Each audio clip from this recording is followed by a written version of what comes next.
And we're live. Hey, what's up, guys? James here. Give us some Twitch on the Holy Night, or Mahayo, whatever you want to call it. So, last time, well, we got through the fight with Alice on Thursday, and all's fine. Everything's okay. We're wrapping up the fight, essentially. And, a whole situation with, so we ended up beating Flat Snark. So Flat Snark is dead, is gone, is destroyed. And the whole misunderstanding with Aoko and Sojuro has kind of been resolved. So she's kind of gone and self-erupted and is now super pissed at Tobimaru. So he's in for it now. Yeah. So we're gonna continue the story. We're gonna see what's gonna happen afterwards. After effects of this fight, I guess. Story is gonna continue, so I'm gonna assume they live. But let's continue. Anyways, like a dog.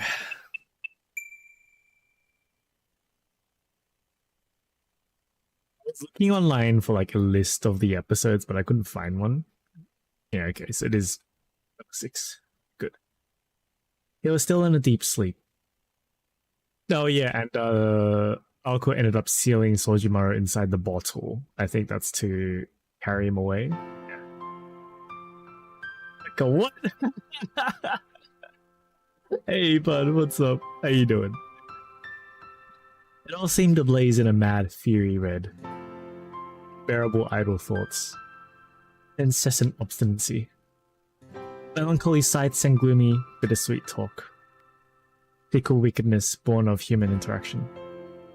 Namely, the voice of a forsaken coexistence. This, however, is the scenery of a world far removed from that. If there were those praying this was paradise, then there were likely also those lamenting it as the underworld. In a decade, or perhaps longer, this would all change. For now, the autumn leaves remained yet trampled by human souls. Scenery he knew well. Life in the mountains was humble and modest. There were no conspicuous buildings among this wilderness he called home. They gathered and stockpiled only what they needed to survive, without pillaging the land. Serpentine trails could be seen woven through the fields. The stone steps leading to the summit, obscured by the forest, lay visible once upon them. The mountain inhabitants probably intended it that way. There's no sign of mankind's exploitation on the mountain landscape. So this is on the mountain?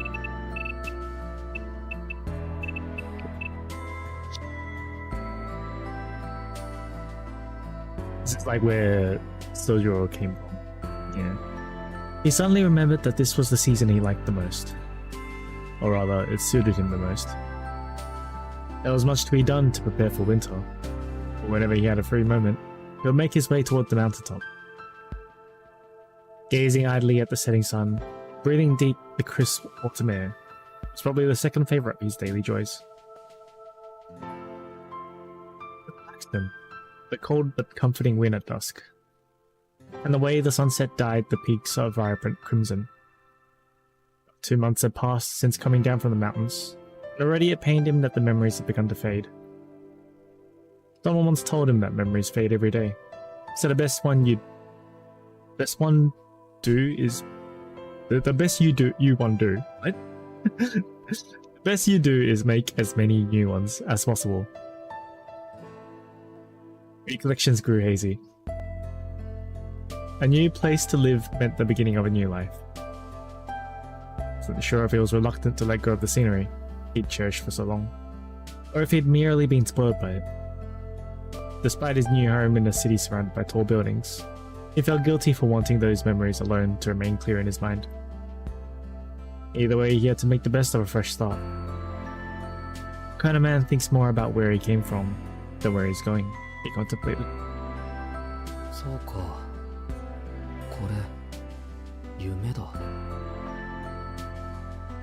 tried to stop himself from indulging in uncharacteristic sentimentality. It would be a dream if it was easy to understand. The moment he realized he was dreaming, angular shadows began to rise from the autumn clouds. Colors.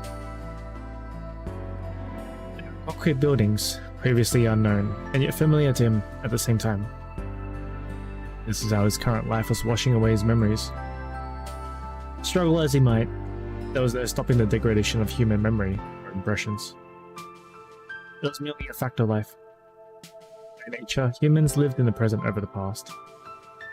Eventually, even his most cherished memories would be swallowed up in the buildings.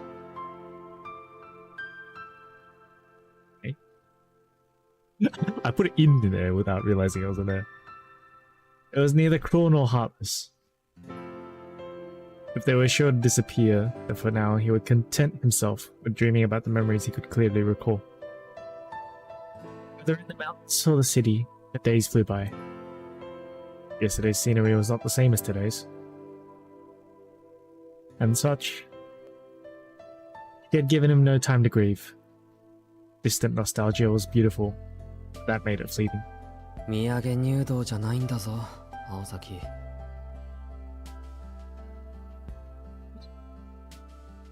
Can't talk my way past you.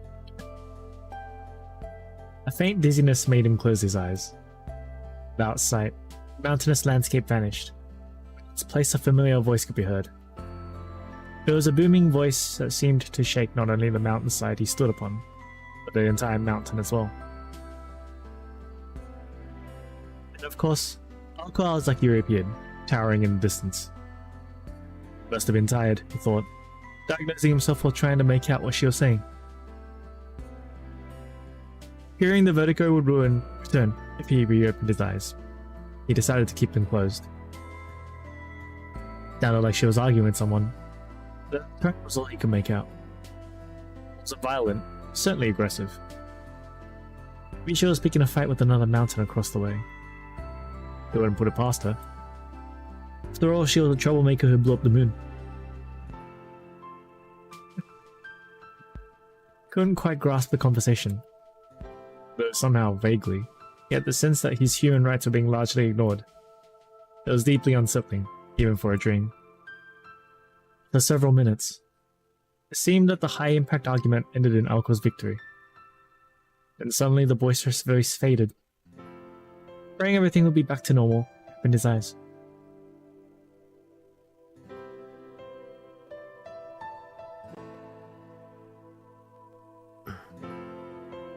Took a deep, slow breath. The scenery was a far cry from the nostalgic dreamscape just left, albeit not unpleasant either. Without a doubt, it was the amusement park. To him, this was his freshest memory. He recalled the house of mirrors that Aoko Awazaki destroyed. This park was a flawless replica of reality. He was the only one there. Without having to worry about anyone chasing him, he sat down on the wreckage of Kitsy's rides and looked up at the moon that should have been shot down. I thought it was a new moon. Okay. The winter moon shone like a jewel. Translated the figure of the girl who tried to kill him. If a mage was a witch, then she definitely fit the bill. Don't mind being killed. Such an absurd thing to say. It spilled out of him so naturally. Nothing to do with witches or magecraft. There was an echo in the gaps of his heart. If she had not spoken those words, he would not have responded as he did. In that moment, what had Aoko Awazaki said to him? As he tried to remember, his deep slumber drew to an end. And with it, his chance to find the answers he so wished he could find.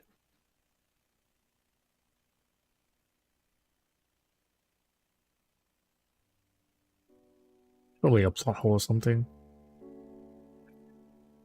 Bozro woke up in an unfamiliar room, gasping. Unless that was part of the dream too. Yeah, that makes sense then. Yeah. Because the plush mattress he was on was softer than his apartment's cheap futon. Or because everything from the carpet to the wallpaper looked expensive.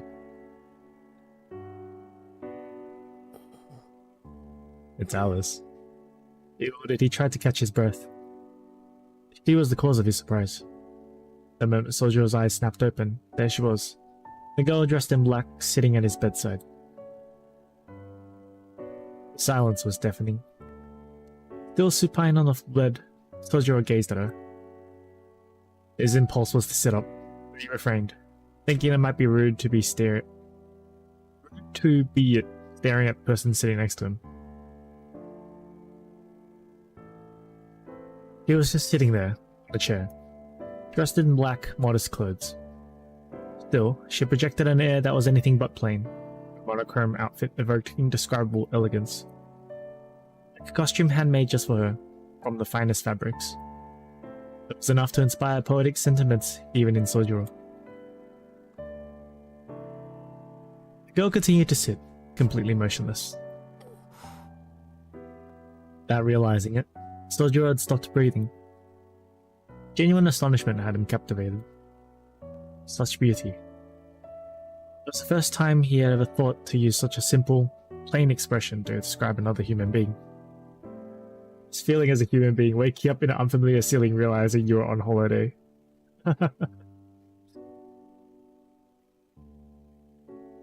Here was the daffodil, perfect bloom. Is it? Is it though? I'd like to wake up to realize I'm in a holiday. Just one more week for me. Or the ideal female form, seen only in dreams. This quality was something to be cherished and admired in her. It was different from Aoko Aozaki's blindingly radiant vitality. After all, flame that burns twice as bright, burns half as long.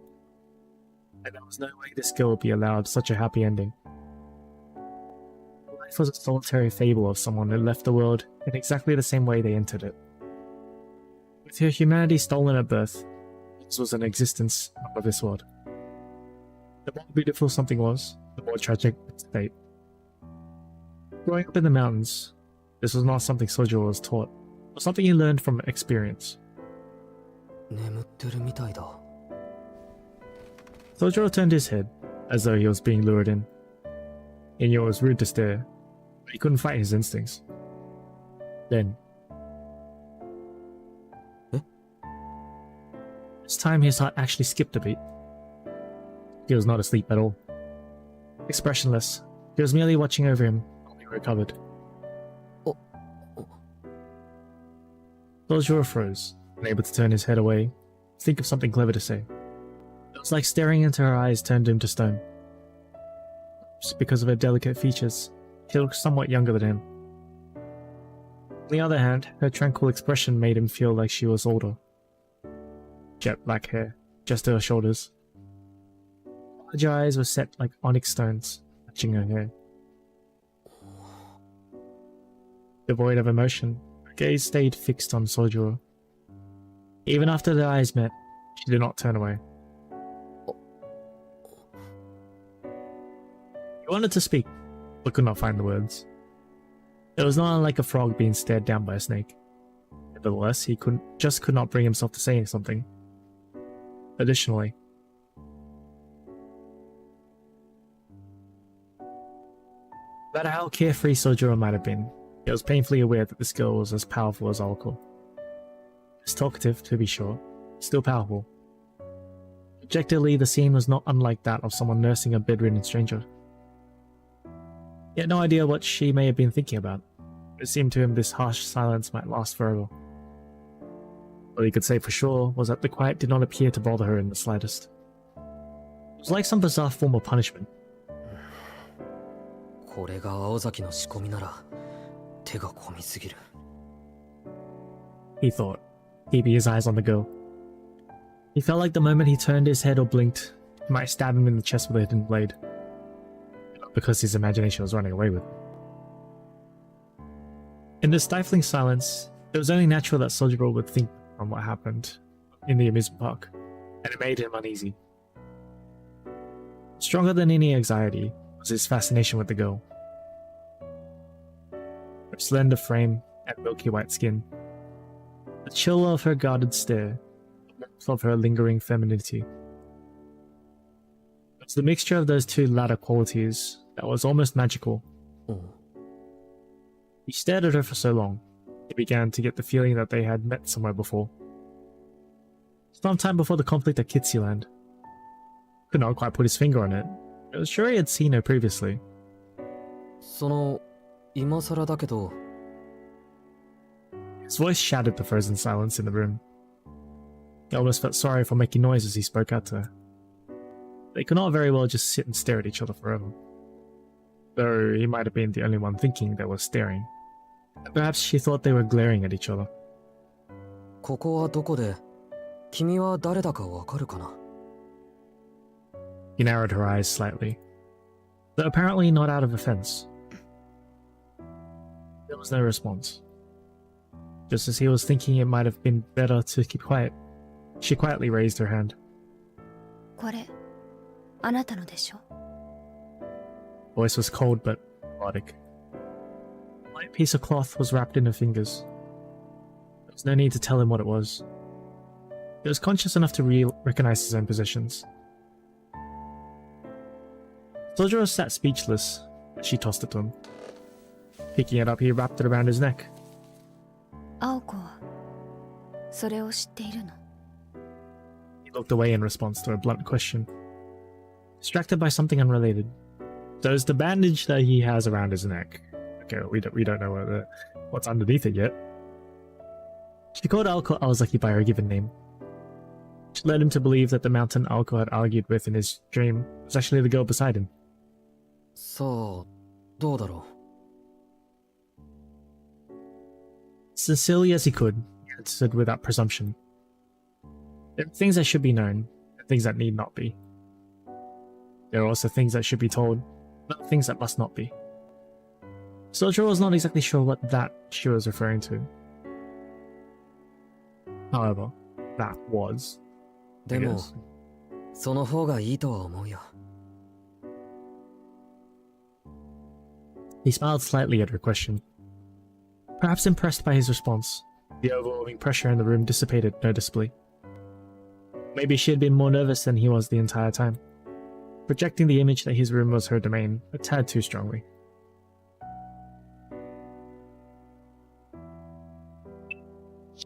The tension faded. Sojiro tried to sit up and prop his arms beneath him. They were talking, it seemed awkward to stay lying down. But his body felt strange as he tried to move. It surprised him how difficult it was to sit up. It took everything he had just to raise his upper body to a sitting position. あれ、洋服のままだ。As he threw the covers back, he tilted his head quizzically. 申し訳ない。こんないい布団なのに、これじゃ不釣り合いだ。というよりもったいない。He stared at him, expecting him to complain about not wearing pajamas while sleeping. Somehow it appeared he had done something to surprise her. なんでだ？何もしてないぞ、俺。Pouting a bit at the unwarranted curiosity, he turned to face her. Although he was still mostly lying down, it was at least a bit more dignified position. それで、さっきの続きだけど。Did he needed to find out where he was and who she was before anything else? Actually, the more he thought about what happened at the amusement park, the more he got a sinking feeling in his stomach. Perhaps finally getting through to her, she calmly moved her arm from behind her back when... Once again, they silently locked eyes. Thump, thump, thump. There was a startling sound of rapidly approaching footsteps. They both had a pretty good idea of who it was. Alice! 約束! Just as expected. Okawazaki burst through the door with a thunderous roar.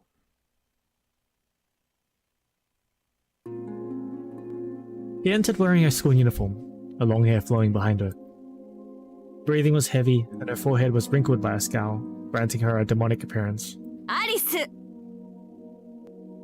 This girl named Alice scowled slightly in response. She may have even let a sigh of disappointment slip out.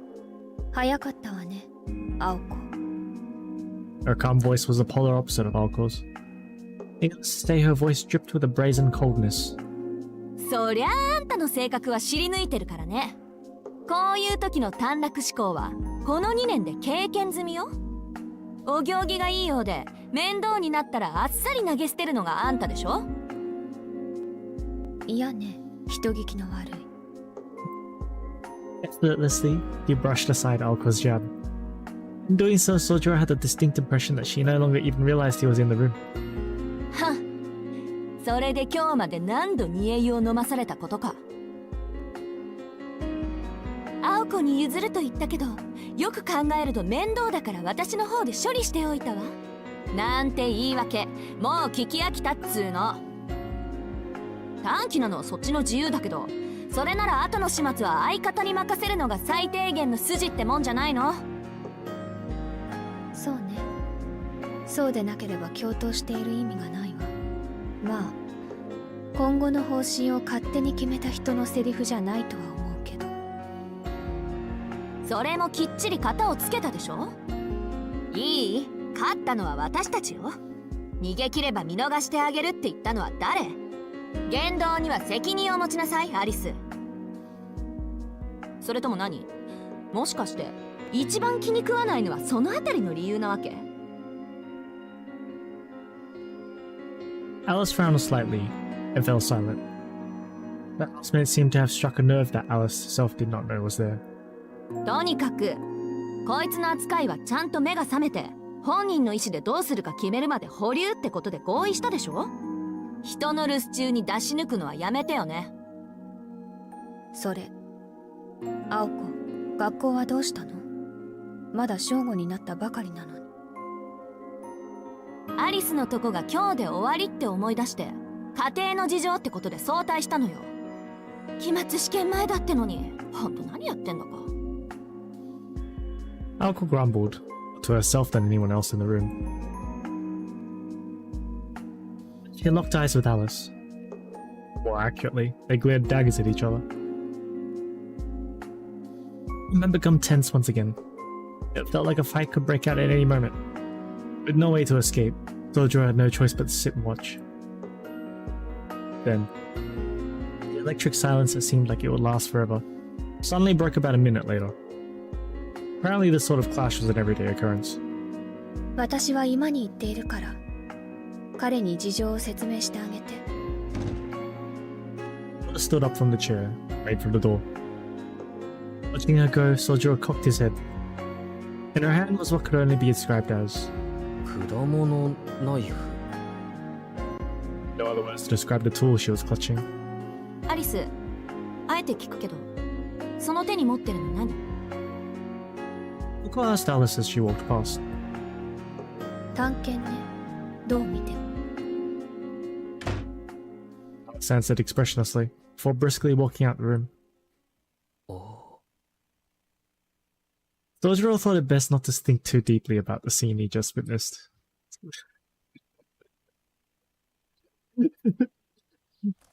But it's a fruit knife. And she called it a dagger? So he's just like, what? At any rate, the girl in black had withdrawn, and along with her the feeling of tension. Leaving a bedridden Sojiro alone with an Alco still dressed for school. From Sojiro's perspective, it was the perfect chance to get answers to his ever-growing list of questions. わけのわからないことだらけだ、青崎。でしょうね。順序立てて説明してあげるからちょっと黙ってて。顔の麻痺も取れてるし呼吸も再開っと。これならもう安心かな。 He nodded, satisfied as she took a seat. どう？調子は。なんかだるい。 Said meekly, dropping his shoulders. He opened and closed his left hand a few times. Moving his fingers felt slow and awkward. It was clear he was still in bad shape. Alco was blinking her eyes in wonder. Or was it admiration? Between Alice and Alco, Sojiro did not know which of the girls was the harder to read. 体が重いのは当然よ。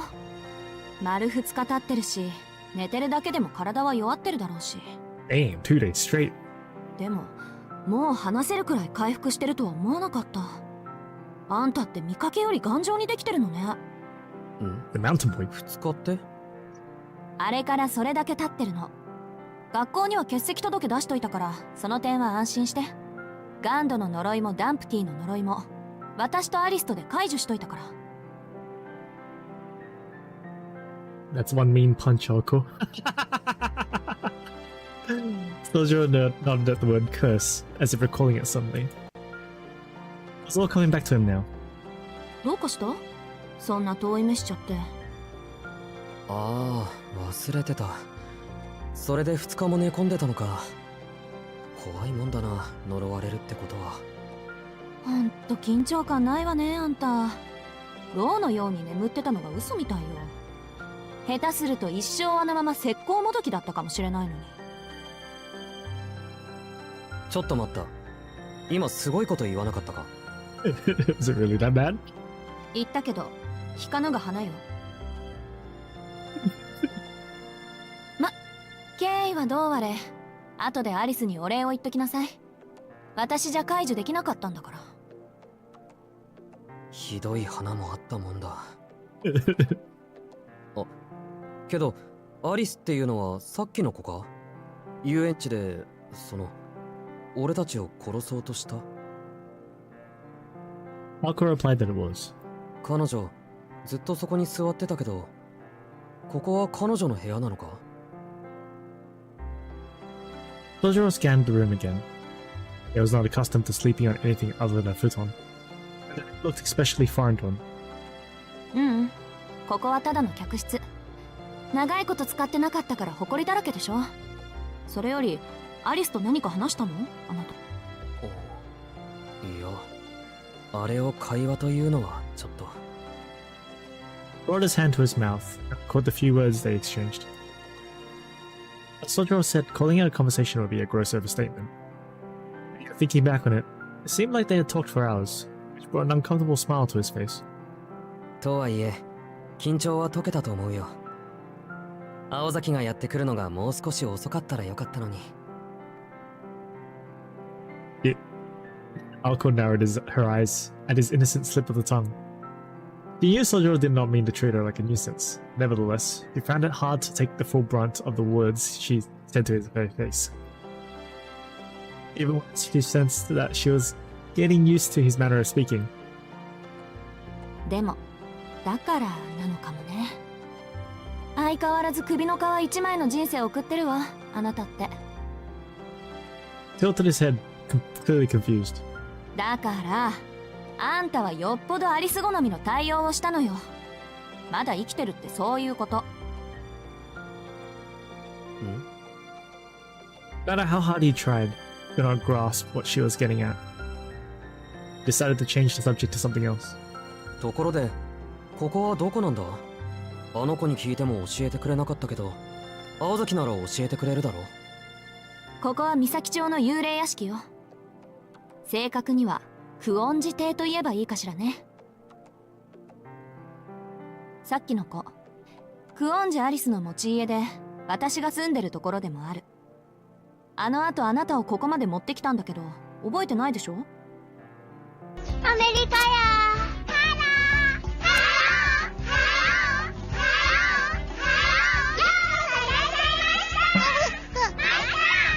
What's up, Mouse? How you doing? Something about the way she said that made him feel uncomfortable. クオンジっていう名前は聞き覚えがあるような。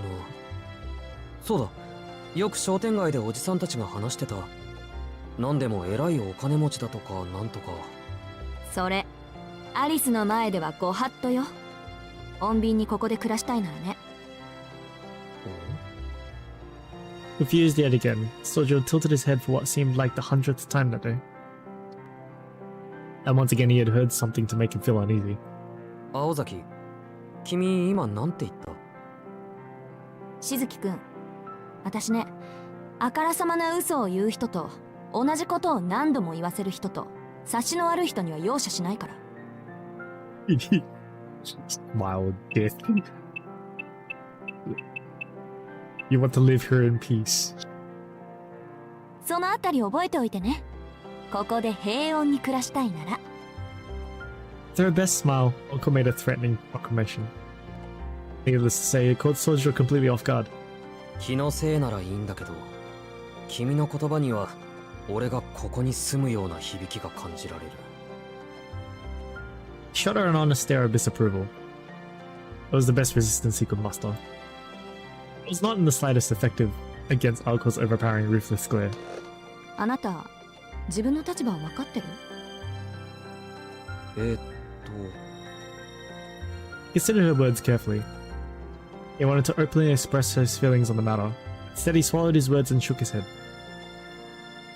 Despite his typical inability to read people's emotions, he at least seemed to understand the gravity of the situation. It appeared that he had finally realized it was his carefree mood that typically got on Alco's nerves. ああ、そうだった。あんたに回りくどいこと言っても無駄だったのよね。いいわ。考える時間ぐらいあげたかったけど、時間もないし、はっきりと言ってあげる。いい？しずきくん。この度、あなたは私たちの監視下に置かれることになりました。しばらくはここで一緒に暮らしてもらいます。もちろん、生殺与奪の権利はこちらにあるという条件で。Blatant tyranny in her voice caused him to sputter. He wished that she would stop smiling in an attempt to make it seem any less outrageous. 一緒に住むって青崎とか？ Sure, it's a coincidence, but I feel like Nasu likes the idea of a rich mansion that is on the outskirts of a city surrounded by a forest. It's a whole Western influence thing, right? It's gotta be. And you have to have an environment that's isolated from the town or whatever to get stories running. It's not the faint expectation of living under the same roof with Alco that influenced him. He was genuinely concerned about his own safety. Regardless of how good-natured he was, it seemed he finally had come to grips with the fact that he had just escaped death. とんでもない。冬眠前の熊と一緒に暖を取るようなもんだ。Alco agreed, as blunt a comparison as it was. たまには的確な比喩をするじゃない。あなたの言う通り、下手なことをしたり決まりを破ったりしたら、今度こそ息の根止めるからね。それと、ここに住んでるのは私とアリスの2人だけよ。あの子、私なんかより数倍常識ないから。気をつけないと死んじゃうぞ。Alco's 100% serious. It's a sincerity that made it all the more believable. いや。Obviously, there was no way the victim soldier could accept these terms. 待ってくれ。俺にはちっとも青崎がわからない。監視するって言うけど、なんでそんな話になってるんだ？考えられる範囲、悪いこととかしてないし、そもそも俺を見張っても得なことなんて一個もないし、青崎はいろいろ間違ってる。いや、それとも魔術師っていうのはみんな青崎みたいなのか。Arrogant and selfish were the words that the harmless boy's gaze seemed to imply. Alco felt a headache coming on. Due to his innate easygoing persona, Sojiro had not a thought to question that Alco being a mage was out of the ordinary. だからあんたがそういう風に誰はばかることなく私たちのことを言いふらさないかを見張ってんじゃない、この常識なし。Alco flew out of his chair. He had been doing her best to keep her cool, but it seemed her well of patience had finally run dry. Missing Alco snapped, Sojiro clasped up his hands together. そうか。青崎が俺を殺そうとしたのは魔術師であることを隠さなくちゃいけないからだったっけ？うん、それならわかる。監視するのは青崎の秘密のことで、俺の命云々はおまけみたいなものか。そりゃ本質的に言えばそうだけど、身も蓋もないわね、その言い方。けどそれはあまり意味がないんじゃないか？学校もあるしバイトだってあるんだ。一日中この家から出ないわけにはいかないんだぞ。In an instant, Sojo's objectivity had her stumped, leaving her at a loss for words. He honestly had no idea what position he was in. To believe that he had any sort of freedom at this point was shocking, to say the least. いや、落ち着け私。話が早くなってある意味助かるし。course, someone managed to compose herself. As a matter of fact, she never had any intention of imprisoning him. Stripping him of his freedoms and incarcerating him would go against their agreement anyway. Besides, if she was going to go that far, it'd be easy to just kill him. So Alco letting him live, showing a modicum of respect to Sojo's way of life. もしかしてこの部屋から出ちゃいけないのか俺。 A light bulb went on his head as he blurted out what he was thinking. It appeared he finally got to the grim message. Alco looked somewhat satisfied at his dismay. 大丈夫よ。監禁生活なんて面倒なことだけはしないから。あなたの自由はそれなりに考慮してあります。そのあたりのさじ加減はアリスの手腕に任せてあるから。あなたは心配しなくていいわ。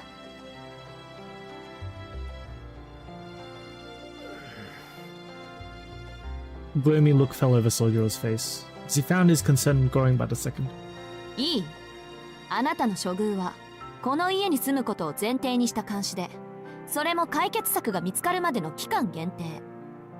何でもいいから目撃者を殺すなんてことより、こっちの方がよっぽど穏便でしょ。だいたいこれは私とあなたとの約束なんだから、いちいち文句言わないでよね。ただでさえアリスとの冷戦が続いてて頭痛いんだから。Sighed as she stared Sojo down as he laid on the bed. けど勘違いはしないで。ここじゃあんたの地位は最下層のさらに下、番犬より下なんだから。あんたの生殺与奪はあの夜から私が握ってるんだから。あんたは私に所有されてるようなもんなの。さ、これで自分の立場分かった？ As Alco finished her declaration, Sojo suddenly looked up at the ceiling, so she would not notice his reaction. He meant no offense to Alco, he had to hide the fact that he fundamentally disagreed with her analogy. In Sojo's opinion, it was disrespectful to both dogs and humans to call him lower than a dog. An accurate analogy of their power dynamic, be that of a rabbit and a wild boar. That's why he chose not to voice his opinion. Like his apartment, the ceiling here was decorated with ornate patterns. Putting aside how he would be treated here, in terms of lodging, it was a definite upgrade. Maybe it would not be all that bad. Sojo nodded slowly, as if to persuade himself. とりあえず命は助けてあげるから。 That is what she told him, not 2 days ago.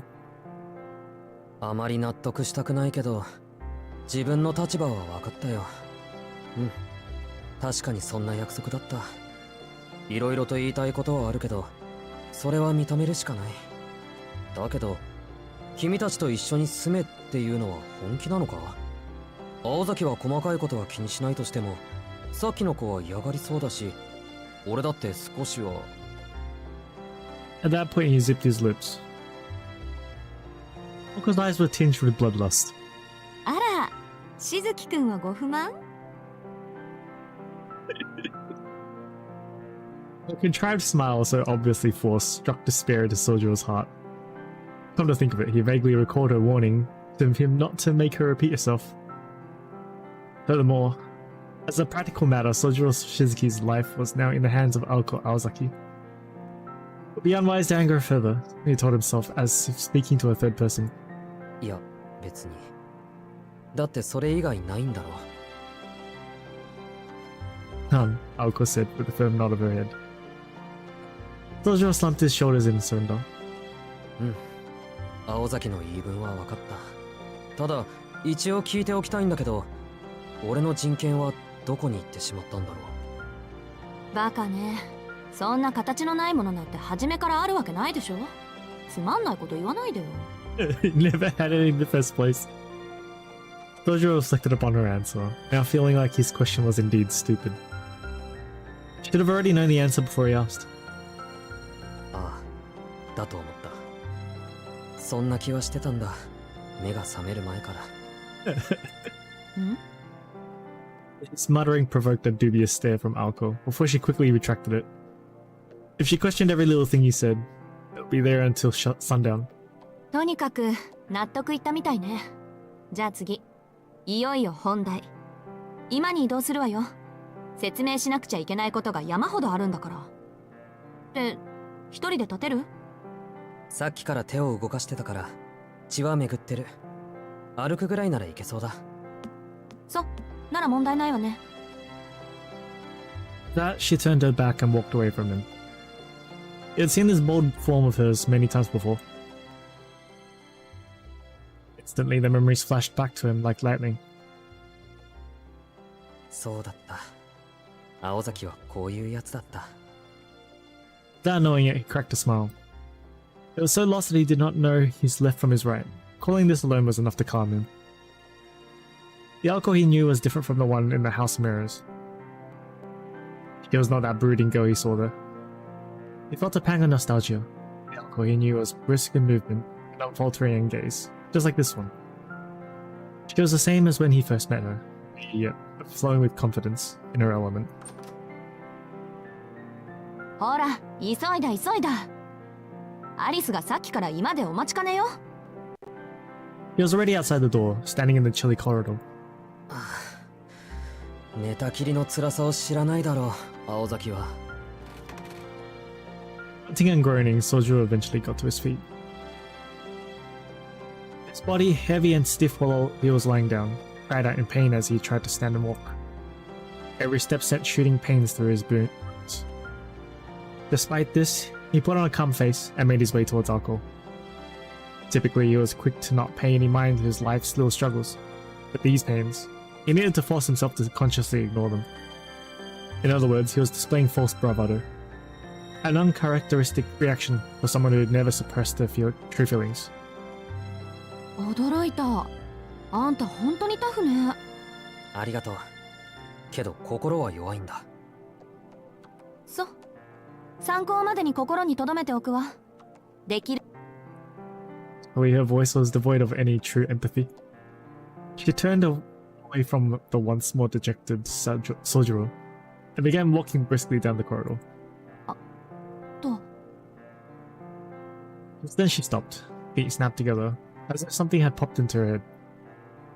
And just as if she was murmuring something she had forgotten, in a complete trivial way. それじゃあ行くわよ。ついてきて、宗十郎。He gallantly turned back the way she was heading, sounding so natural as she spoke them. Oko did not see the look on Sojiro's eyes as he heard her words.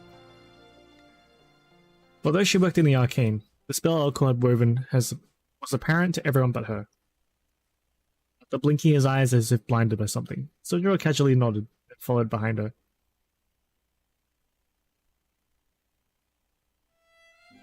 Oko unconsciously used charm, is that what it is? The sheer size of the interior was daunting. 3 floors of this mansion contained more rooms than Sojiro's entire apartment building. Except, their size was excessive. Here the mansion's rooms seemed too numerous for so few inhabitants. Its lavish carpeted halls, cold and dreary. The guest room that Sojiro had been sleeping in was on the 2nd floor of the east wing. A staircase leading down to the 1st floor was at the end of the corridor, at the center of the mansion. Winter sunlight beamed through the windows, which only made the empty corridor appear even lonelier.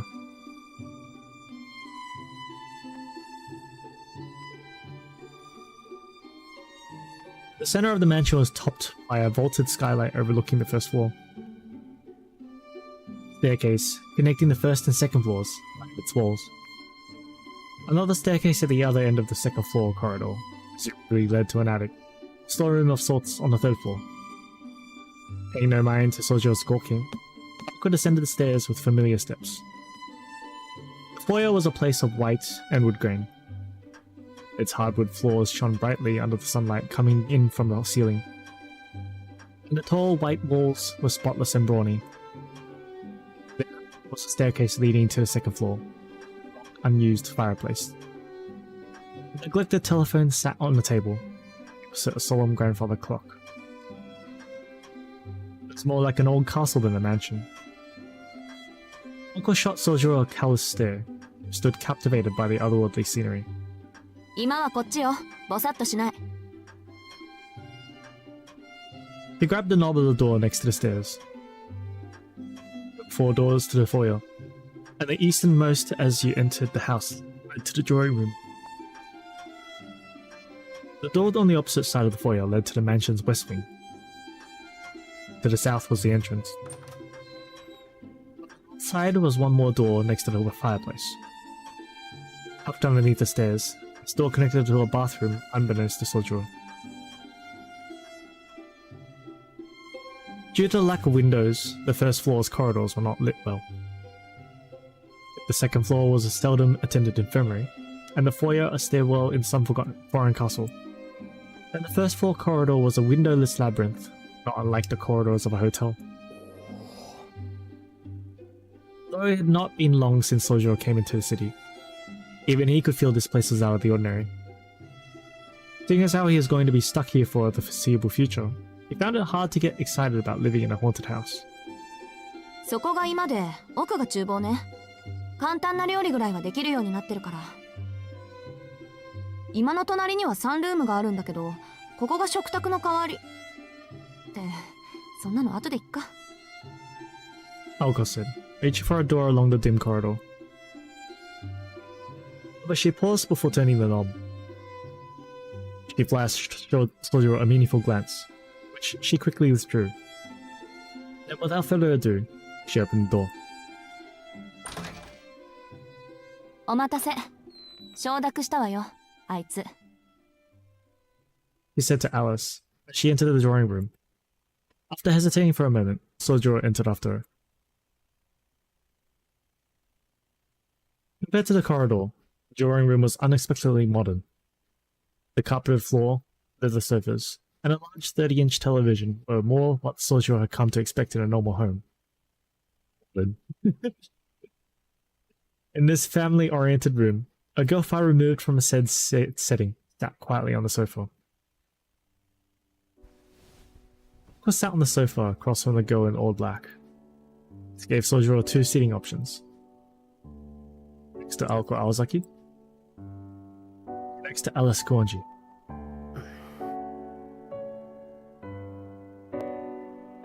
After about 2 seconds of deliberation, he decided to stand by the wall, as neither option appealed.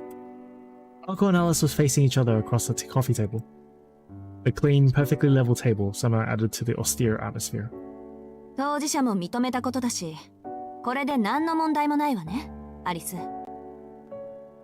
Alice gave one deep nod in response to her non-question. From his position against the wall, it looked as though they were clearing up some niggling grievance. Sojuro got the feeling that the two did not entirely see eye to eye, deciding what to do with him. そうね。原因も究明しないといけないし。Then three squat like a dog on a table.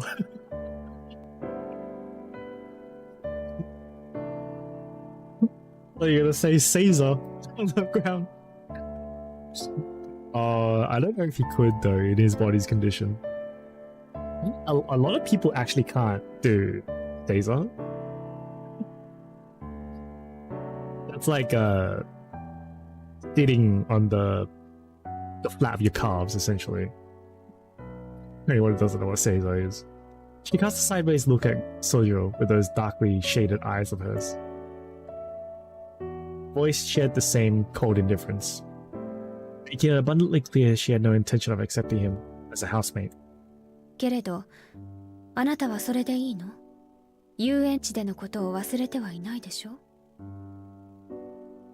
Alice's voice was a mixture of judgment and scrutiny. She was aware that from an outsider's perspective, she and Alko appeared dangerous. She wanted to know if Sojuro was up to the challenge of living with such people. そりゃあ夢だと思い込みたいけど、ちゃんと覚えてるし。で、 What was the rest he was gonna say? そりゃあ夢だと思い込みたいけど、ちゃんと覚えてるし。できるだけ無事に済ませるには、これが一番無難そうだ。Was that it? You translate the last part, I skipped it. So he was saying, to this be the best option for me to survive or something like that? そりゃあ夢だと思い込みたいけど、ちゃんと覚えてるし。できるだけ無事に済ませるには、これが一番無難そうだ。Above all, it was the only way he would let him live. Alice responded apathetically with a non-committal murmur. She silently placed a small object on the table, the clink. She pulled her pale fingers away from a small glass bottle. The glass, more pale blue than transparent, was enough to signify its high quality. With a crane-like motion, she removed the stopper. Even though this was the first time he had seen such a thing, something about it made him uneasy. Was it that it made him sad, or... Of course, standoffish behavior only added to his concern. Alice once again fixed her eyes on Kosojo, was bracing himself for the worst. The glint in her eyes was bewitching, but not a single emotion apparent on her face. She called his name. しずきくん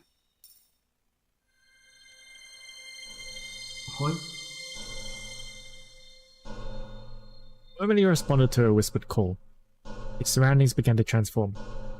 The air grew thick, so thick it took on a color and shape.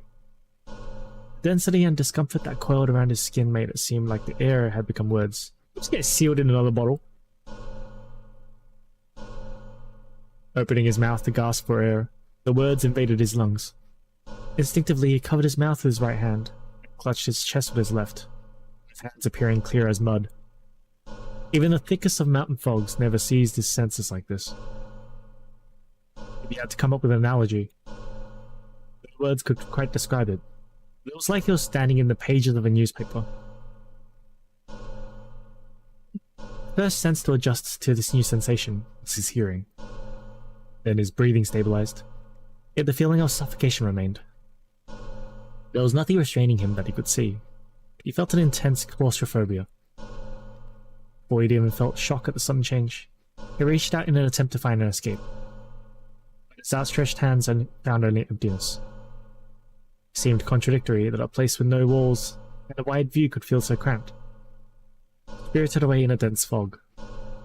In the mountains, such superstitions never seemed real to him, until now. Then, finally noticed. Surprised to beat all surprises. The drawing room had not changed into another world at all. He knew this for certain, because he could still see the room he was just in through the fog. As well as the two girls, Ko Aozaki and Alice Kuonji, watching him closely. It was simply a problem of perspective. The floor was dark and perfectly flat. Looking up, there the two of them stood. The two girls were like impossibly gargantuan clouds, coldly looking down at him. Remembering the structure of the room and the layout of the furniture, Tojo's unsurpassed candor finally grasped his predicament. The parade at the amusement park had nothing on this. Somehow, he was inside the glass bottle that Alice Kuonji produced only moments ago. 図らずも Alice's weakness. Ko glanced at the small bottle on the table. 2日前の夜と同じ状況になったわね。今回そいつは起きてるけど。Ko calmly mused. Alice, however, was not looking down at the bottle instead. Full stopped. Instead, her eyes were locked on Aoko. 意外ね。青子は怒ると思ってたのに。いや、私も似たようなこと考えてたから。少しは魔術ってもんを思い知らせておかないと困るでしょ。アリスがやってくれるなら止めはしないし、怒りもしないわ。ま、こっちが予定していたものより何倍もめちゃくちゃだけど。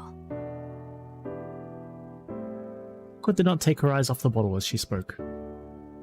Though she did her best to feign indifference towards Alice's magecraft, she could not completely hide her curiosity. The figure inside the bottle, likely having caught on to what was happening, tried various things like flailing his arms and sprinting around. The surface of the bottle was cloudy, so it was hard to make out exactly what was happening inside.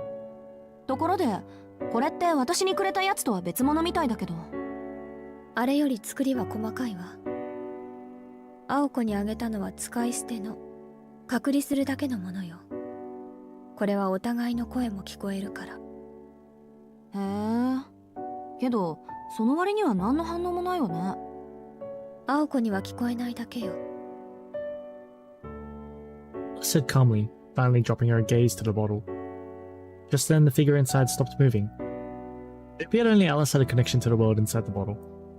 なんだ、術者にしか得点はないんだ。Alka sighed, losing interest. Ignoring Alka, Alice opened her mouth as if to speak to someone not altogether there. どう？これでも一番無難だと思う。The person she was talking to was none other than the one inside the bottle.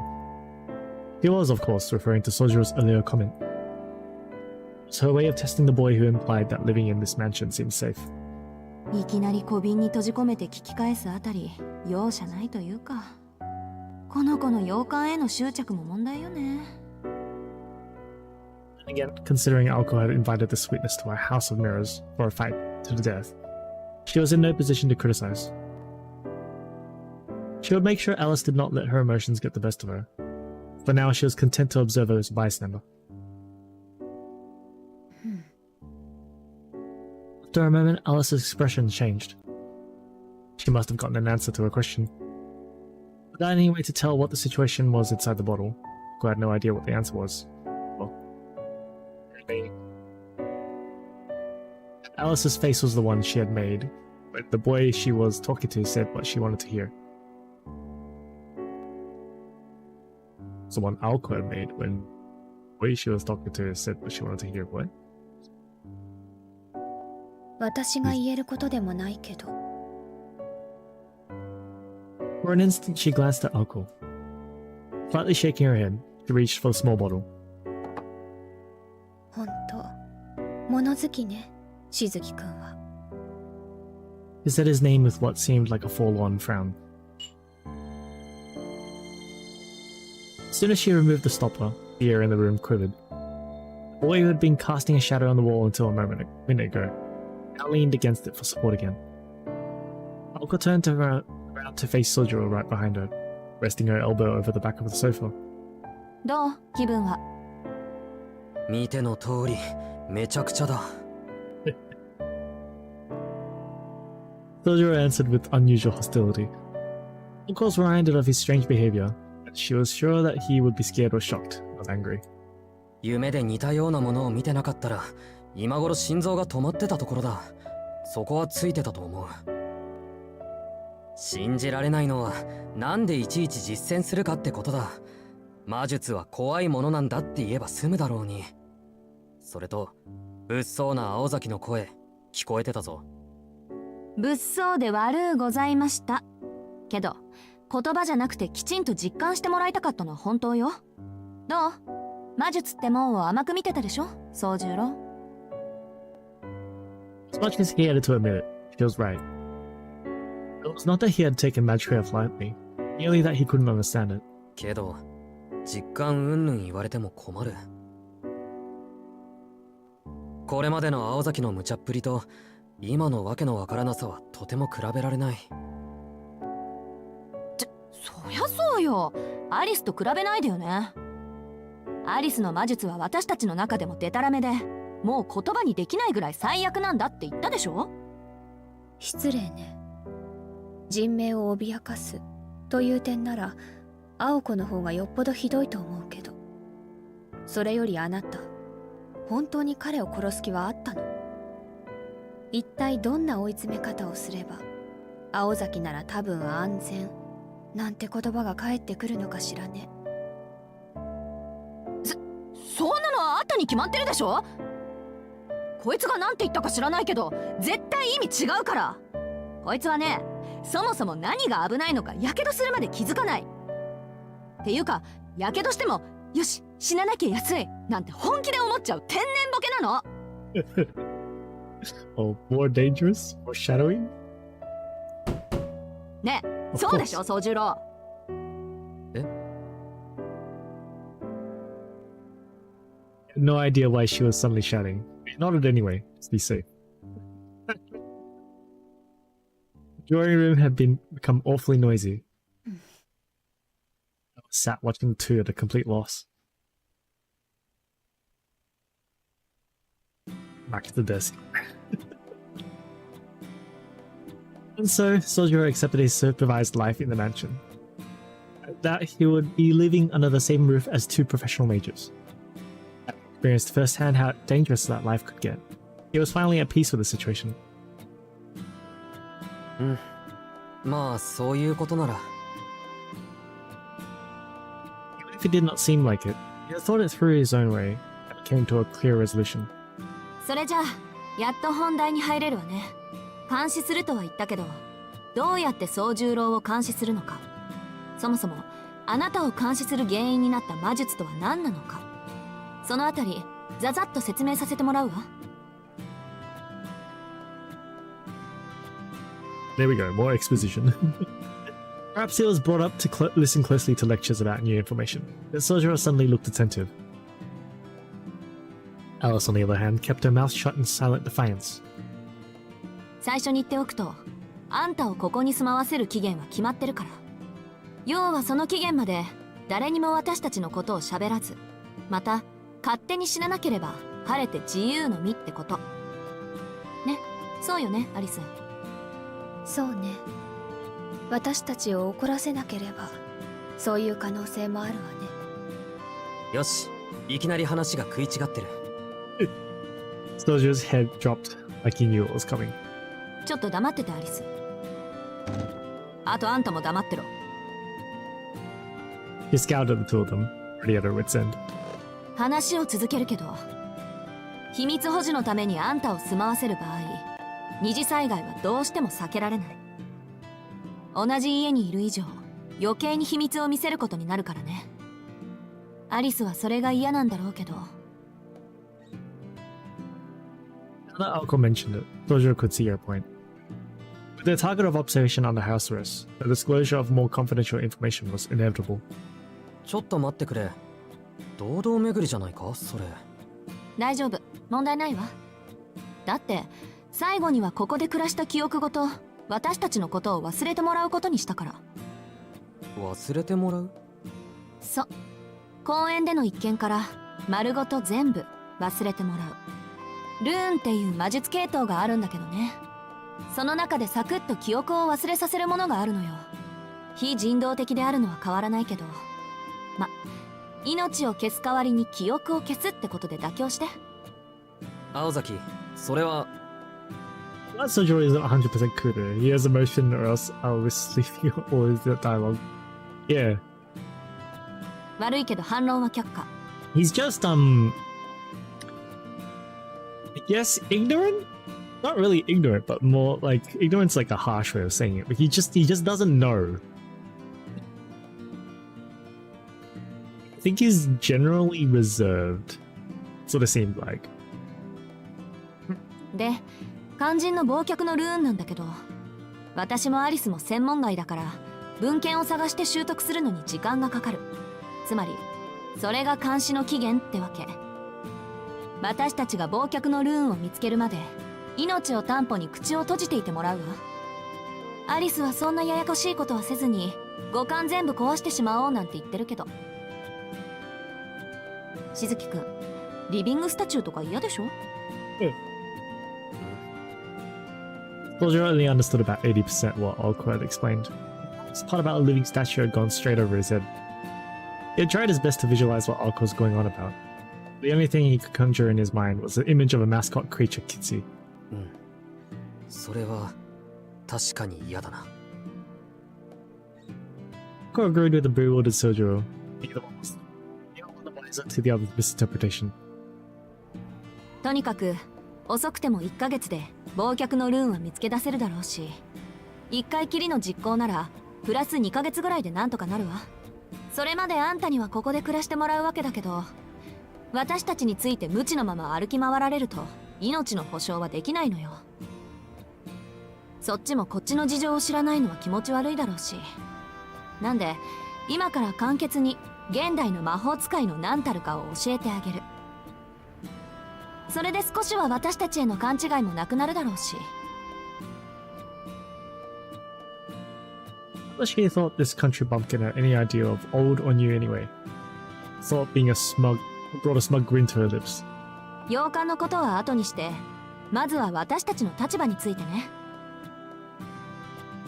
あ、でも1から100まで理解する必要はないから。どうせ門外漢なんだし、感じ入ったことだけしっかり噛み締めておきなさい。Soldier nodded obediently to Alco's professional instructions. Professorial. This is Alco's way of telling him not to ask questions when he did not understand something. And though Soldier had taken issue with her statement, he meekly obeyed. Better than to object now. Alco nodded approvingly at his attentiveness and started her lecture. A long lecture. まず魔術師魔法使いの話からね。魔術と魔法の違いは宗十郎には関わりのない話だからしないけど、それぞれ別種のものだと思ってくれればいいわ。で、魔術師のことだけど、これは絶対条件として隠された存在でなくてはならないの。同業者に知られるのは仕方ないとしても、あなたみたいに関わりのない人間に知られるのは罪にあたる。ほとんど死罪クラスのね。なぜかっていうと、魔術ってのは隠されていないと力が薄れてしまうものだから。神秘の語源は閉ざすというギリシャ語だけど、魔術は限られた水着でなければ魔術でなくなってしまう。文明にとって未知なるもの、未開なるものは開かれていないからこそ恐怖に値するのと同じね。知られたら迫害されるから隠すじゃないの。未知で亡くなった魔術師というより魔術ね。明かされた魔術は力を弱めてしまう。だから隠匿するのよ。何より私たちの未来のために。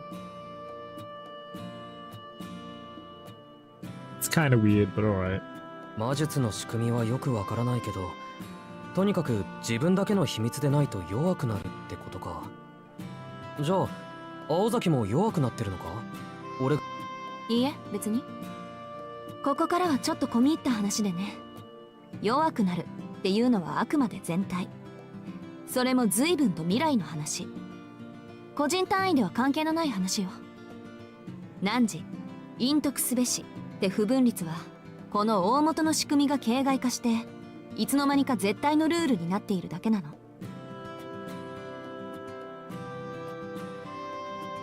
文明社会の法律と一緒よ。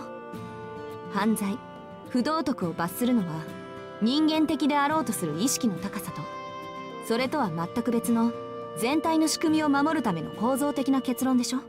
犯罪が罰せられるのは野放しにしたらせっかく築いた社会がうまく機能しなくなるから。で、私たちにとって犯罪にあたるのは神秘の一般化低俗化であって、不道徳とか殺人とかはまあそれぞれの良心次第ってことで基本的に罪にもならない。そんなろくでもない連中にルールを敷いたのが魔術協会っていう集まり、組合みたいなものよ。魔術を普及の神秘とせよというのは魔術を魔術として永続させるために敷いたルールに過ぎないわ。けどその原則は絶対でさ、これを破った者は魔術世界にはいられなくなる。いえ、実際問題として生きていくのが困難になる。私たちは私たちのまあ魔術師としての命、そういうのを守るために目撃者であるあんたを消さなくちゃいけなかった。そこ同情とかしなくていいから。私たちの事情を知ったぐらいで遊園地のことを帳消しにしないでよ。私たちは私たちの判断であんたを殺そうとしたんだから、誰彼のせいってわけじゃない。恨むならきちんと私を恨んでちょうだい。ま、それはともかく、過去魔術師は職業として成り立ったぐらい社会に認知されていたけど、その魔術自体は墓まで持っていく秘密だった。それがどう歪んだかは知らないけど、現代ではその職業すら秘密にしなくてはならなくなった。そこまでしないと遠い未来魔術すら消費するだけのものに解体されると教会は恐れたのよ。自然界の仕組みもかつて天上の領域だった宇宙の運営すら私たちは人知で解き明かせるほどになった。 It sounds like the Magecraft Mage Association just wants to keep a monopoly on magic. Magecraft? Sorry, not magic. I don't know, but anyway.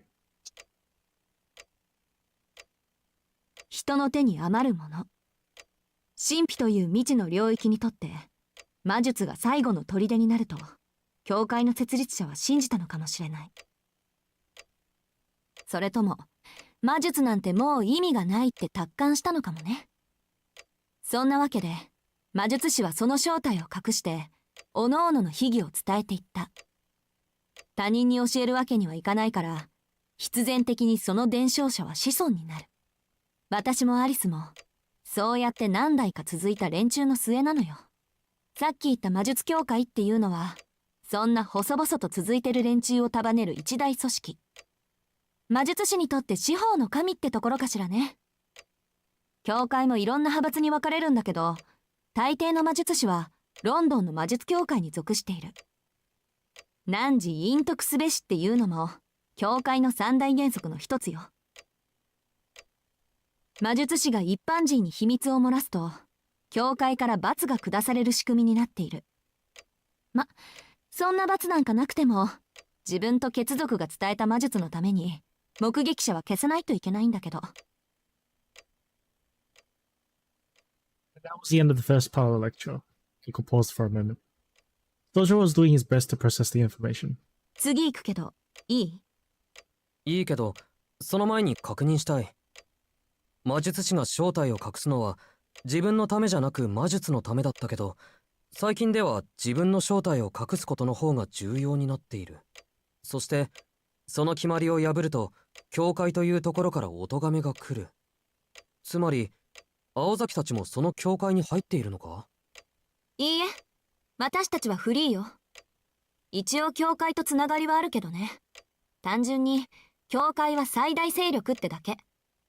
連中は頼まれもしないのに魔術世界全体の秩序を守ってるの。だから私たちが何であれ彼らとの関わりがないにしても魔術師としての決まりを破ったら罰しに来るわ。In any other game, you would have done a quick time event to see if you were keeping up with the info dump. Really? I haven't seen that come up. Oh, well, actually, it'd be like a quiz, right? Yeah, there'd be like a quiz at the end. わかった。大体飲み込めた。よしよし。そうやって自分に必要な部分だけ手に入れなさい。That's like Persona. じゃ、次は魔術について。と言っても、私自身語れるほど学んでいないんだけどね。ん？ごめん、こっちの話だから忘れて。I barely learned enough to talk about it myself. さっきも言ったけど、現代において魔術は無意味なものになりつつある。ライターのない大昔なら火を起こせればそれは魔術として成り立つわ。けど今は何かと便利でしょ。あなたならよくわかると思うけど。 Tojo nodded with a glum look on his face. He'd been made painfully aware of such conveniences. Difficult tasks that would occupy an entire day of work in the mountains were performed easily here. For him, having been brought up in the mountains without electricity or running water, city life was by definition magic. He wished it would not be such backbreaking work to adapt to such conveniences. あ、でも道具を使わずに火を起こせるのは神様の仕事だと思うけど。そのために積み重ねた手間は火炎放射器を手に入れるより面倒だとしても。 Tojo wasn't sure how to answer Alko. It would have been easy for him to ask Alko how much accumulated effort she thought it would take humans to imitate those gods. They knew it would come across as an insult.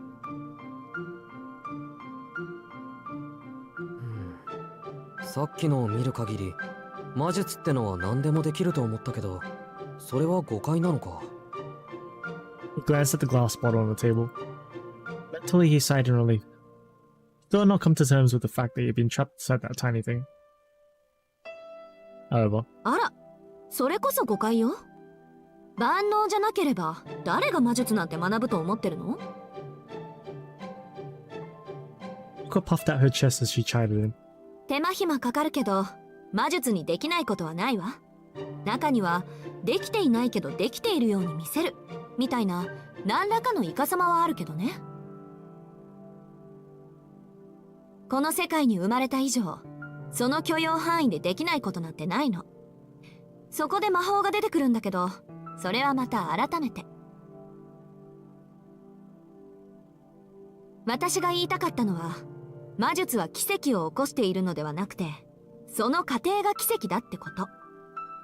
結果が奇跡になるのは魔法の方なの。偉大な魔術師っていうのは、個人の魔術だけで旅客機飛ばしたりする人のこと。対して偉大な魔法使いっていうのは、今不可能なことを可能にする人のことよ。そういった意味じゃ、私たちは最後の魔法使いになるかもしれないけどね。脱線してるわよ、青子。Alice had been quietly listening until she muttered her rebuke. As if Alco had crossed the line. そこまで教える必要はないでしょう。しずきくんに教えるべきことは、私たちと暮らす上で危険になることだけじゃなかった。悪かったわ。ちょい口滑らせた。ともかく、魔術師っていうのは、暇さえあれば魔術の実験をしてる連中で、自分の家系が伝えてきた秘技を守るためなら、鬼でも悪魔にでもなる。必然、そのアジト。工房って言うんだけど、工房も魔術的な機構が積み重なって、要塞みたいになっちゃうのよ。秘技を守るために、入ってきた相手を問答無用で叩きのめす仕掛けとか。この洋館も、そういった工房と同じなの。不用心に歩き回って、さっきみたいなことになったら、私でも助けてあげられないから、暗闇には気をつけなさい。気がついたら鏡の中にいるとか本気であるから。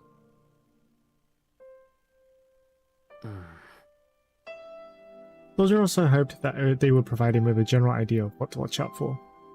He passed, knowing that he was unlikely to get a straight answer. 枝葉から入っちゃったけど、要は私たちのプライベートに関わるなってこと。いくら最後には記憶を消すって言っても、それを見られた段階で消すしかないものもあるから。なるほど。この中にもルールがあることはよくわかった。他に注意すべきことは。His eyes wandered as he trailed off mid-sentence, pondering. He understood that the mansion was more dangerous than outside, and that Magecraft needed to stay secret. But the explanation seemed to contradict his current problem. For starters, how did he manage to witness something that they took such pains to keep hidden? すまない。話の腰を折るんだけど、魔術師は教会という組織で結ばれてるんだろ？なら、どうして青崎はあんな人形に襲われたんだ？あれの持ち主が魔術師なら、君たちは味方同士で争っていることになる。何か説明が不足していないか？それは最後にしようと思ってたのよ。普通はここまでの話だけで眉唾者っていうか、笑い飛ばすっていうか。いくら経験済みだからって魔術なんてもんをあっさり受け入れるなんてできないっていうか。Alco scratched her head as though troubled by how Soldier could take every word at face value. Across from her, Alice's face betrayed no expression, but she shared the same opinion. おかしいのかそれ？おかしいわよ。そもそもあんたは第一ステップから変だった。普通は驚いたり怖がったり無視したりするものなのに、どうして魔法使いだなんて言った私を信じたの？ In retrospect, this question should have been posed at the House of Mirrors. Back then, though, Soldier was surprised by seeing the new phenomenon of Magecraft for the first time. He showed no surprise or discomfort toward Alco, each wielding it. Feeling the probing stares of the two girls, the two mages, made Soldier feel uneasy. From where he was standing, suspicion was suspicious in and of itself. Basically, his problem is that he doesn't know what there is to know. As in, he doesn't know the limits of what civilization is normal. So when he hears all this magic stuff, he's like, must be normal.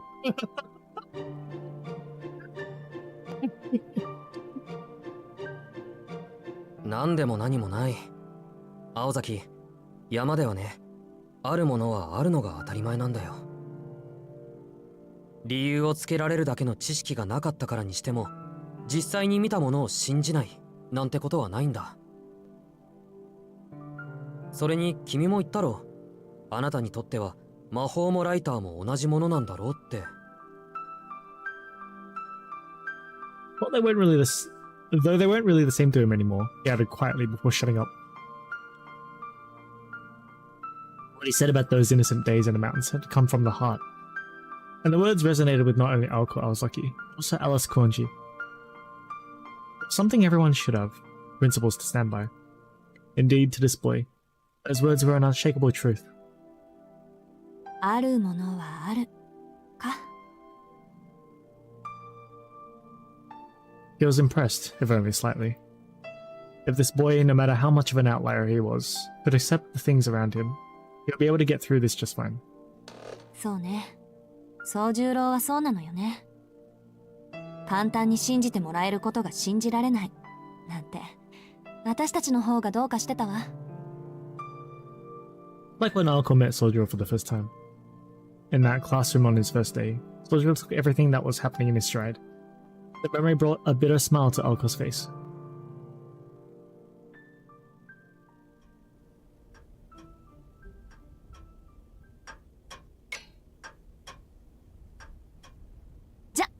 気を取り直してっと。宗十郎の疑問だけどね。魔術師もいろいろあって、教会に属していない連中もいるの。こういった連中は教会の目を盗んでやりたい放題で、利益目的で他の魔術師に喧嘩を売ってくる。あの人形の持ち主もその類。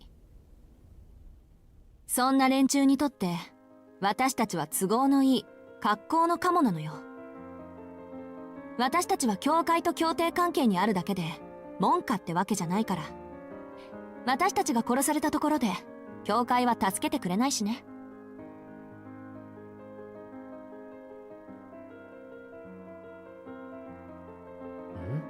でも魔術師が魔術を使うのは禁じてるんだろ。それが公にならないのなら教会は目をつむるわ。むしろバレなければ魔術師同士の争いを奨励してるぐらいよ。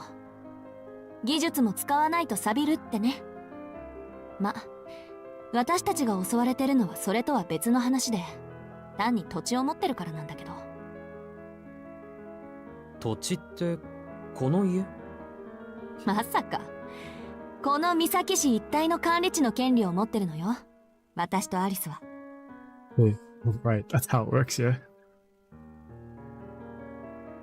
Forget that's how it works in 管 episode. 理地ってつまり土地の利権？ Dazzled, Sojiro looked away. He was sure he could see a halo of light around Oko. He had only been renting an apartment for 2 weeks. I was already aware of how magnificent the prospect of owning land in the city might be. おお。 Sojiro was trying to articulate was rich. He shook all over with an emotion he did not fully grasp. 悪いけど、そういうんじゃないから。私たちで土地って言ったら、魔術師としての霊地の所有権、支配権のことを言うの。うちはマイナーだけど、古くからこの辺りに根を下ろしてた魔術師で、三崎町もうちの管理下ってわけ。管理地っていうのはね、霊的な力が歪んで集まりやすい土地のこと。そういう土地は昔から貴重で、魔術の実践、実験には不可欠でもある。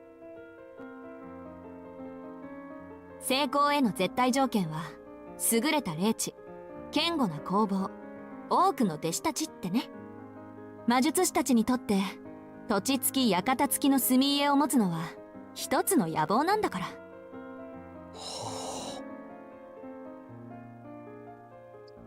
Kanebochi. Sojiro let her continue while wondering exactly who these two girls were to have achieved both ambitions already. でも、その管理地は大部分が教会に仕切られてて、もう余っている土地はないの。はぐれ魔術師や土地のない魔術師は、教会に毎月寄付金を納めて土地を借りるしかない。ま、手よく教会のお偉いさんたちに尽くす働き蜂ってところね。でも、ここの土地は何百年も前から青崎のものだから、教会とは関係がないの。ここまで言えばわかるでしょ？ It's a war on land. そういったフリーの連中からすれば、私たちの管理地はこの上ないごちそうなんだって。 Sojiro nodded to himself. I'm not sure whether to call the conversation mundane or outright disturbing. よくわかった。青崎たちは土地の奪い合いをしているんだな。そういうこと。ただ岬の管理地はマイナーのさらにマイナーだから、やってくる挑戦者も三流ばっかりよ。今回の敵だってどっかの三流魔術師がここなら楽に奪えると思ってやってきたんだろうし、それもあんたの乱入で休戦してるんだけど。管理地の話はそれで十分よ、青子。しずきくんも他に魔術師がいると分かってくれたようだし、危険があるとすれば私たちの戦いに彼が巻き込まれる可能性だけど。それは大丈夫でしょ。だってこいつ魔力のかけらもないじゃない。魔力感知には引っかからないし、番犬以下の人間は戦力って言わないから狙われることもないだろうし、私たちはただ忘却のルーンを見つけるまでこいつを逃がさなければいいだけでしょ。Alice silently stared her partner down. Their ideas of involving Sojuro differed greatly in both gravity and risk. Alco's lack of experience had led her to believe that Sojuro would not get directly involved in any fighting. It was an honest and rational thought. Alco despised wasted action, though it was natural for her to expect the same frugality from her enemies. Although there were those in this world who could not tell right from wrong until it was too late. 先のことは誰にもわからないから、その時になって後悔がなければいいけれど。Let me sigh. Alice came to her feet. ちょっと何のために長話したと思ってるのよ。一番重要なあんたの意見聞いてないんですけど。あなたがあなたの方針を守るというのならそれでいいわ。私も好きにするだけよ。Glided soundlessly to the door. As the girl in black opened it, she paused, barely lit dim corridor. Then, without warning, with the rhythm of her footsteps, the small glass bottle floated into the air and shattered without mercy.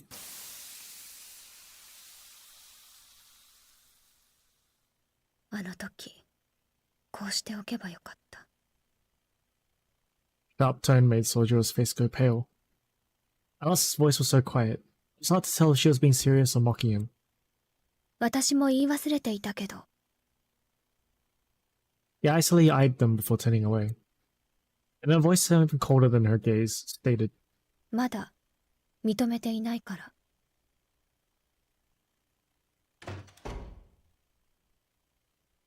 Frigid departure seemed to forebode many difficulties that lay ahead. たく、往生際が悪い。Alco leaned back on the sofa while hurling abusive epithets. His face looked even more irritated than usual. 見逃すのとここに住まわせるのは別問題よって。じゃあそれ以外にどんな方法があるってのよ。譲る気もなさそうだし、この分じゃ実力行使に出るかもね、あの子。Sojuro threw a wary glance at Alco while she grumbled. He wondered what Alice's show of defiance meant, shattering the glass bottle like she did. 宗十郎には記憶をなくしてもらうってことで話はつけたけど、心の底から納得してないってことでしょ。アリスにしちゃ珍しく他人を意識してたけど、やっぱりここに住まわせるとなると難しいみたい。寝てる分には良かったけど、起きてるあんたを見たらこうえも言わぬ自虐心を刺激されたとかさ。気をつけてね、宗十郎。あの子あんたを殺しに来るかもしれないから。I think Alco's warning was an indication that persuading Alice had it hit a dead end. なんか状況はあの夜からあまり変わってないようだね、青崎。He shot him an unconcerned look in reply. そうじゃないぞ。青崎の次はあの子がやる気満々じゃないか。さっきみたいな目にあったら逃げることもできない。こういうの生殺しって言うんじゃないか。そうならないように努力するのね。アリスの理由は遊園地の時ほど切迫したものじゃないから、そのうち諦めてくれるとは思うんだけど。青崎の時とは違うアリスの理由？ええ。遊園地の時は秘密厳守のためだったけど、それは一応解決してる。あんたが底抜けに律儀なやつだってのはアリスだってもう分かってるし。なんで秘密厳守云々であそこまで反対する理由はないの。あの子は単にね、ここに住んでほしくないだけなのよ。それだけでアリスはあんたを殺したがってる。He said so matter-of-factly, her eyes cold and serious. Dojo had hoped for a trace of deceit or exaggeration. Alas. 確かにあの子はそんな素振りだったけど変だね。それならもっと他の手段を取れば。I was feeling guilty about pulling Alice out. Dojo looked uncharacteristically concerned. Ko immediately knew what his words really meant. 例えば記憶を消す魔術が見つかるまでさっきの小瓶の中に閉じ込めておくとか。 The apathy in her voice until now was gone. Soldier answered with the simple nod. In truth, it was undoubtedly the easiest solution for all parties concerned. However, 宗十郎、私約束は破らないの。覚えておいて。 he hated taking the easy way out, and that quiet fury was clear in his soft words. As for where that fury was directed, Soldier was acutely aware. The pain in his chest made him regret making her say those words. すまない。考えが足りなかった。His sudden apology caused her usual sullen expression to return. He had not appreciated how angry she was, let alone the reason for it. To her, his apology had come out of nowhere. あんたってほんとわかんないわね。なんでそこで謝るのよ。 He stared at Soldier, blinking. あれ？そうだな。自分でもよくわからない。多分そういう気分になったからだろう。 Even in saying he was not sure, Soldier had answered honestly. Of course, at a loss for words. ただ青崎の言いたいことは分かった。約束を守るっていうことは結果じゃなく家庭を守るってことなんだな。 She got her a brazenly honest smile. Smiling face, filled with blissful ignorance, almost made her smile back instinctively. 当たり前じゃない。オチだけ合ってればいいなんて恥ずかしくてできないでしょ。 Ko attempted to cover for her embarrassment with a quick retort. Intentional. Having her true feelings exposed like that made Elko a little uncomfortable. Finding offense in something was second nature to Elko. Being made to feel uncomfortable was not. Though far from being unhappy at the remark, she turned away from its speaker. To disguise her perceived shame, Elko started up the conversation again. あなたを見逃すって言うなら気持ちの問題じゃなくてちゃんと状況もそうなるようにするのは当たり前なの。宗十郎をここに住まわせることがあの約束を守ることになるんなら厄介なアリスだって言い伏せるわよ。脅かすだけならまだしもずっと瓶付けなんてさせられるわけないでしょ。そっか。青崎があの子を説得しない素振りなのはもうできるだけの説得をした後だからなのか。あ、それで彼女とは冷戦中なんだ。別にあんたのためじゃないわ。私は私のために約束を守ってるだけだし。お察しの通り私のやるべきことはもう終わってるし、あとはそっちが努力する番だから勝手にすれば。 Replied, tilting his head. あのね、いい？同居案を何とか認めさせることができるのは私だけだから2日間ぶっ通しでアリスを言い伏せもした。けどそれ以上は無理。私ここから先はノータッチだから。しばらくはアリスから守ってあげるけど、その間にあの子にあんたを認めさせることはあんたにしかできないんだからね、宗十郎。なんとDojo had not expected that at all. Alice Konji. The girl in black who kept everyone at arm's length. Valko was a modern-day mage in hiding. Alice was a bona fide witch from the Middle Ages. 青崎、君自分がどれだけ難しいことを言ってるか分かってるか？そうね。私もこの件に関してだけは同情するわ。Alko stood up from the sofa. This was the end of the discussion, at least for now. 私たちがどんな人間かはおおよそ分かったでしょ。魔術に関してはこれ以上立ち入らない方があんたのためだから、説明はここまでね。で、肝心の今後の方針だけど、3ヶ月間ここで暮らす。当初の目標というより最初の試練は、なんとかアリスに同居人として認めてもらうこと。試練って言った。今そういう類のことを言った。It's a trial. ごまかしてもいいことないでしょ、この手のことは。うまくいかなきゃ粉々なわけだし。Their cold-blooded remark, Alko started walking towards the door. あ、そうそう。宗十郎の部屋だけど、3階に用意しといたから。2階のホールの裏側に階段があるから使って。ここは寮ってわけでもないし、時間は自由に使いなさい。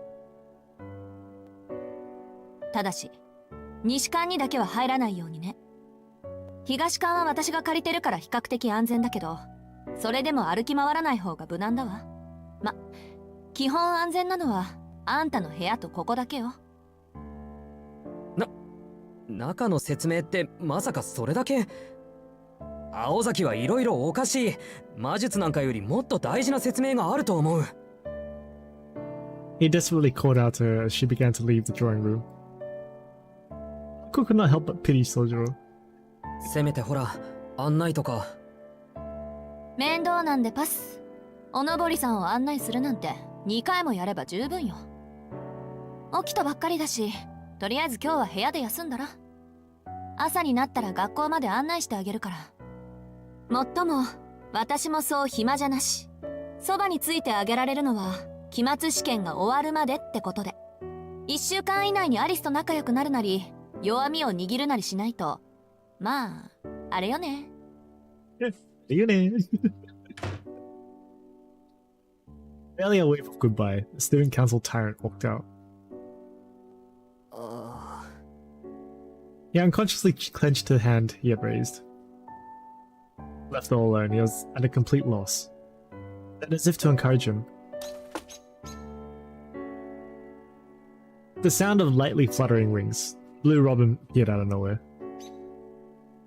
The tiny, chubby bird innocently looked at Sojiro up and down. Fate, a battle royale. Robin, a bird said to bring happiness according to folklore, tapped its little wings as if to cheer him on. They're just fighting over land now, that's all. Sky, make a friend. Flutter, if mercilessly flicked off the lights. It's like... It's like, do your best, and then turns off the light while he's still in the room.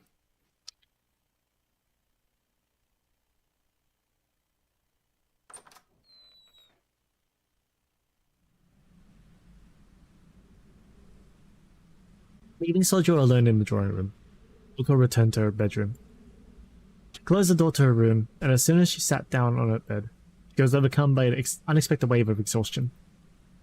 Sojiro had no way of knowing, but she had been preparing for war. In the event that Alice impulsively pulled out a ploy, Luko had to be ready to react at the instant. She sighed heavily, but not from the fatigue she felt at fighting with Alice. ちょっと突っぱねすぎたか？ Frowned a dejected frown. What weighed on Alco's mind was not Alice.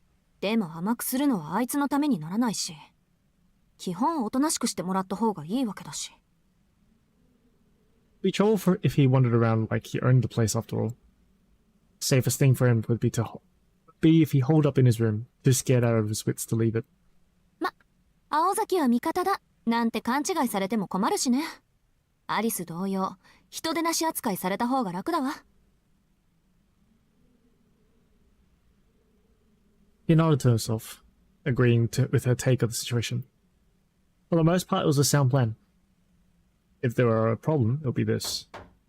すまない青崎、一つ聞きたいことがあるんだが。10 minutes had passed since leaving him in the drawing room. For Sojiro was to shirk off what she had said and visit her room so fast. It's like he had no sense of danger at all. 実は外に出たいんだ。 Of course he would ask to leave the house. Oko lacked the energy for a sarcastic Bob. 洋館の中は歩き回らないし、用を済ませたらきちんと戻ってくる。ただ門限とかあったら聞いておこうと思って。でもアルバイトには行くのよね。 As you know, Sojiro exclaimed in surprise. But it was Oko who decided to display her shock at him. まあいいわ。基本午後10時まで。その時間には必ず屋敷にいること。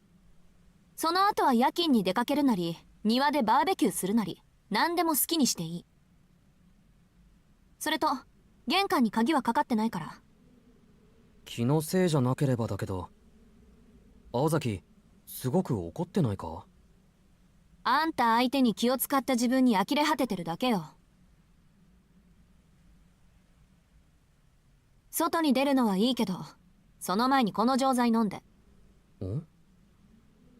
Sojiro took the purple pill from her outstretched hand and dubiously put it in his mouth. He told himself there must have been some kind of medicine. それじゃあ行ってくる。いろいろありがとう、青崎。あっそ。今度は窓から出ていかないでよね。Sojiro laughed himself all the way to the foyer, unsure of what exactly he had found funny. Oko watched him go, both indifferent and amazed all at once. ま、予定が半日早まっただけか。あの薬を飲ませるの、明日の朝にしてあげようと思ったのに。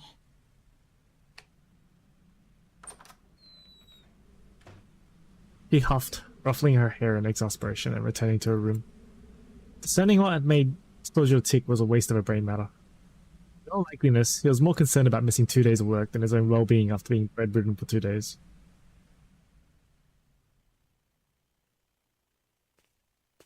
This guy's priorities.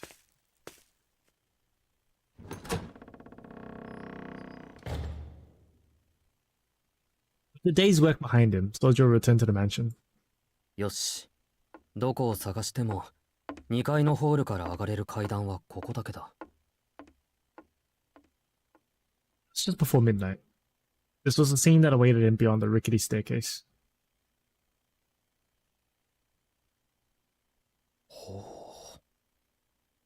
Not much surprise, Sojiro. Or rather, being surprised had become normal to him. This scene, however, was enough to leave him speechless. Did he walk up to the attic? Oh, the room allotted to Sojiro. No matter how he looked at it, no matter how he ran it through his mind, it was without a shadow of a doubt. This treatment stirred a tinge of anxiety in him. Just as he was about to flop onto the sheets of his bed, wondering if he could make this work despite his share of other problems. He noticed an awkward courtesy so meager as to be useless. 寒かったら重ねて使うこと。これはサービスとする。The message in the memo pointed to the meticulous personality of the author. The bed had been perfectly prepared. Carefully setting aside the blanket that had been painstakingly placed at the edge of the bed for him in case he needed it, he looked up at the sky. But faint, the stars twinkled through the skylight. For a mountain boy, meager light was more than enough for him. The stark contrast with the drawing room had caught him off guard. But he had collected himself. That's not so bad. This room fit his personality. Even if he was still not used to the building, he felt more at ease here than he did in any building in the city. Perhaps because it was built on a hill surrounded by woods. The atmosphere here was a little closer to the mountains where he used to live. あ、でも、家の中に霧が出るのはどうなんだろう。Fog inside the house? What? He crooked his neck, pondering over the spectacle he had witnessed. On the way to his room, Sojiro encountered what looked like fog in the foyer on the second floor. Is that? That misty fog drifted into a portion of the corridor, reminding him of a swarm of mosquitoes. As he stared at it, he swore he could make out a strange landscape, as he moved closer to get a better look. Again out of nowhere, here outside the mansion, a little blue bird darted purposefully in front of him. 鳥？ Bird caught his attention, stopping him in his tracks. When he looked to check out the fog again, a strange scene had disappeared. この家隙間でもあるのかな。明日青崎に聞いてみるか。 Must have been Magecraft. He muttered to himself as he sat on the bed. Eager as it was, the starlight peeping in through the sky calmed him. これなら。 Exhaling slowly, he laid down. For the time being, he had the essentials needed to live, and his bed was many times softer than it appeared. Thinking his worries seemed smaller than they were, he quickly drifted off to sleep.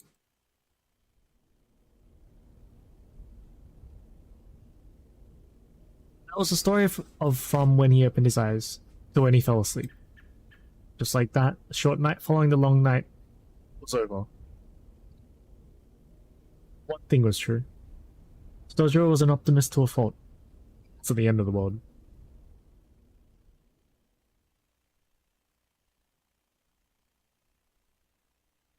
Now, let us rewind 5 hours prior to this glutton for punishment going to bed. It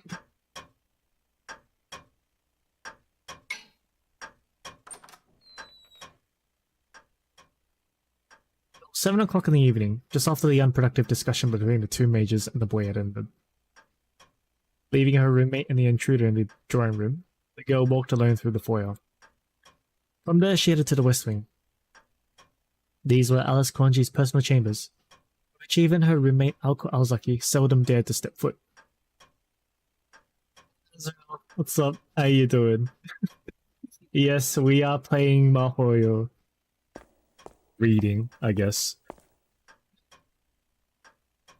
Foyer was illuminated only by pale moonlight.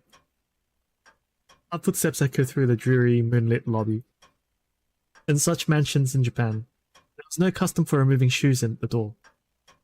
Hence, Alice crossed the foyer in her boots. She only removed them when she relaxed in her bedroom. Suddenly, she remembers something from her childhood. She used to enjoy the feeling of cold hardwood floor on a bed of heat, and would walk around the foyer on particularly sunny days. After her father affectionately scolded her for it, she never did it again. そうだったわね。青子は結局守らなかった。 He let her out quiet, sorry. Alice's new roommate, whom she took on after coming to Japan, did not comply with her instructions. 落ち着かないものはしょうがない。 Alko would say, changing into her slippers. Alko might have found it natural to do so, given that she lived in a typical Japanese house through the middle school. Every time Alice heard her flip-flopping through the foyer, she wanted to cancel their cohabitation. But now Alice was not particularly bothered by it anymore. Human adaptability was remarkable at times, and ungracious at others. The emotional attachments of the past had proved far too brittle under their weight of reality. The blue bird was perched on the banister. Its tiny chirping made Alice stop and look its way. 今夜は放っておくわ。今は青子の問題よ。 The lack of feeling in her voice made the bird tilt its head as it sang. It trilled, as though questioning its master's uncharacteristic leniency. 約束は約束よ。今夜ぐらいは多めに見ないと。青子と彼はそれだけの活躍をしたのだし。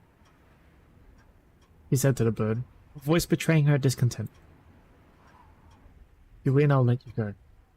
He would keep that promise, in spite of the unquenchable desire to fight that burned in his chest. でも、その後の処遇は別の話。条件付きのゲームに勝ったぐらいで、いつまでも得意げでいられるのは心外だわ。She was perfectionist and born of fastidiousness, but despite her prim demeanor, Skonji was a sore loser. It did not matter to her whose magecraft was superior, because the game had proved hard to move on from. The little bird fluttered its wings in agreement, drinking on Alice's contempt. It was itching to dive bomb the invader. It looked like a soldier saluting their superior officer as it preened itself. The blue bird turned to face its master. Its light-hearted tweeting seemed to display a desire to deal with Sojiro first thing in the morning. そうね。理由さえできたのなら、瓶なり本なりに入ってもらいましょう。Except her words lacked any bite. On the face of it, they were the chilling kind one might come to expect from witches' lips. Then again, so tame as to remind you of a certain robin's flapping. しばらくの話よ。けど、それも一時だけ。私の我慢も長くは続かないし。だいたい、青子も人にかまけていられる立場じゃないわ。5日もすれば思い知るでしょう。そうすれば。When that time came, expelling him would be simple. Alice was well aware that her roommate was a pragmatist with no vision. The situation she had created would not allow her to wait around. She could only afford to protect the boy for 4 days at most. Beyond that, Alice sensed Alcor would crack and say something like, "You take care of this, Alice." それまで待つか。あるいは、私の我慢が効かなくなるか。どちらにしても、結果は変わらないわ。Skonji would suffer no more irritations. Protecting a witness, let alone allowing him to live in her mansion, was an indignity.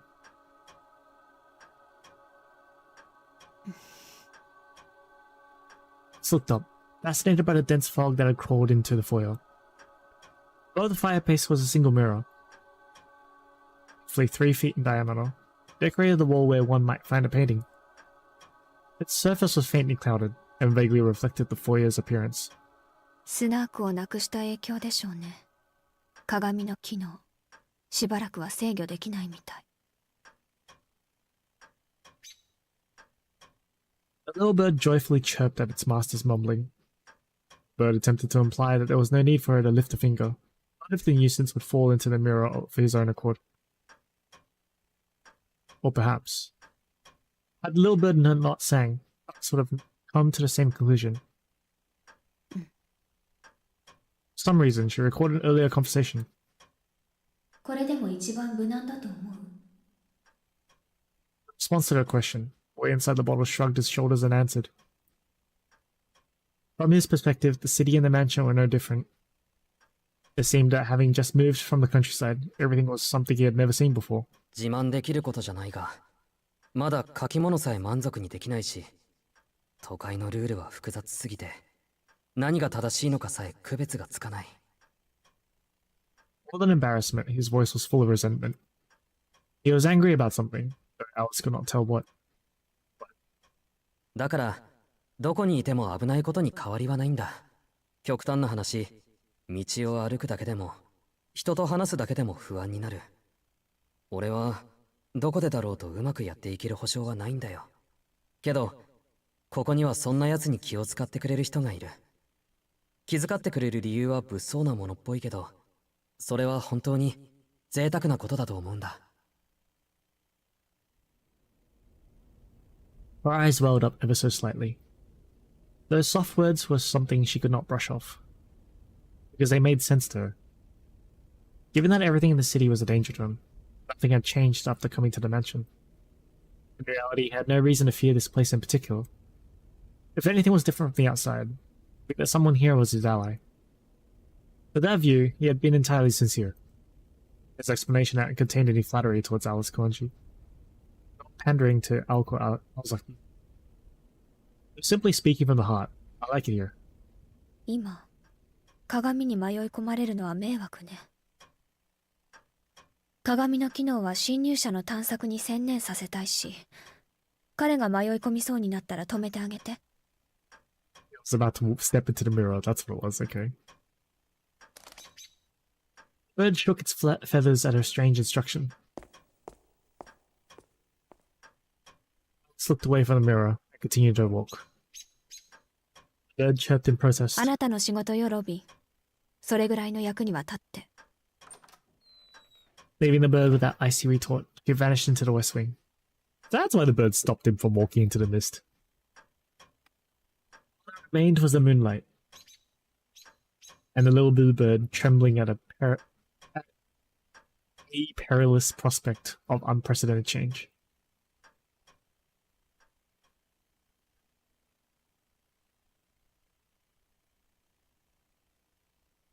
Are you for real? For real? Let's go. Let's continue. We still got time. We continue.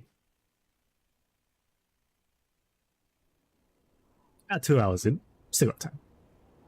Not long ago, I saw a beautiful bird fly overhead. It circled the distant blue sky. While high it flew into Sarah, humans. Birds reigned supreme. Yet the bird was completely uninterested in humanity's endless desire for expansion,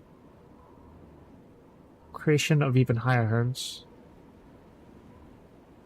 or the smoke bellowing from industry's chimneys. Sky extends further than the eye can see. It belongs to no one. Now, then. The bird was a truly noble creature, flapping its wings powerfully across the wild ancient sky. Until, sudden sound of cold iron. Wing is shot, its symmetry gone forever. Cruel and tragic, its body plummets downwards. Knowing its fate, the bird frantically beats its wings till the very end. A moment soaring with eyes to the sky, the next crashing down to the dry, hardened earth.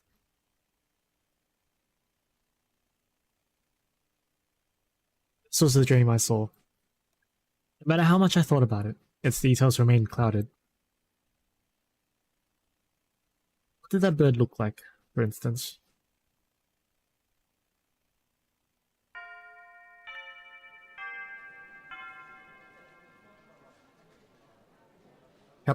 Episode 7. Are you for real? はい、今日の授業はここまで。試験範囲の総まとめなんかやっちゃいましたけど、これうちのクラスだけですから、よそのクラスには内密にお願いしますね。担任特権と思ってください。ほら、原告の平均点ぐらいは学年一番にしておくと、皆さんも鼻が高いと思いまして。Mr. Yamashiro chuckled as he finished. This was typical of the kind teacher responsible for Year 2 Class C, the master at relaxing his pupils. 先生、口元に本音出てる。鼻を高くしたいのは私たちじゃないですよね。鼻っていうかメンツですよね。先生、里中先生に嫌味言われてばっかりだし。つーかはっきり言えばいいんすよ。お前ら頭悪すぎだって。いやまあうちのクラス見事なまでに体育会系ばっかりだけどさ。いえいえ、テストの点数だけが学生生活ではありませんから、僕から言うべきことは何も。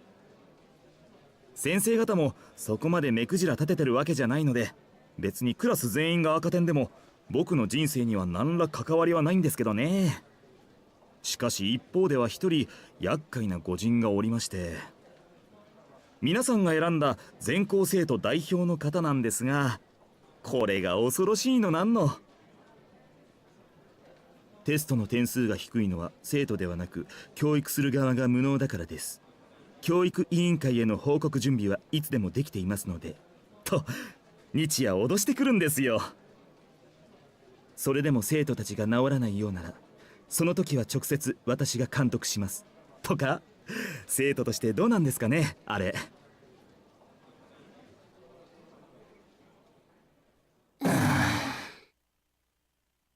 The atmosphere in the room suddenly fell below freezing. The students of Class C now knew who their true enemy was. そっか。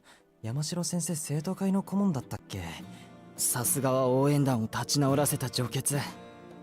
教師一人退職に追い込むなど造作もね。やっぱりな、会長絶対年サバ読んでるって。あの迫力同年代と思えねえし。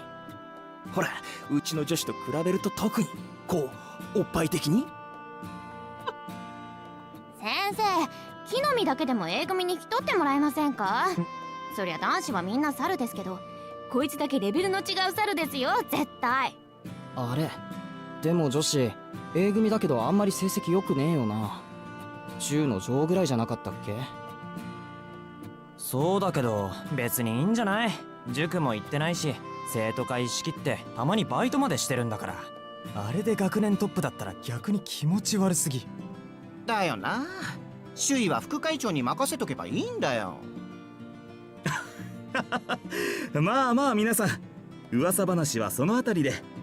地獄耳という言葉もありますから。Back at school, Tobimaru's meeting is coming soon. じゃ、それなりに復習をよろしく。あんまり点数が悪いと冬休みそのものがなくなりますからね。あ、それとしずきくん、ちょっといいですか？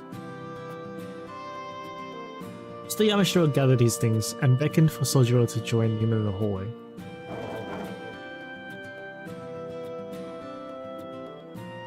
The students to be seen despite it being break time between classes.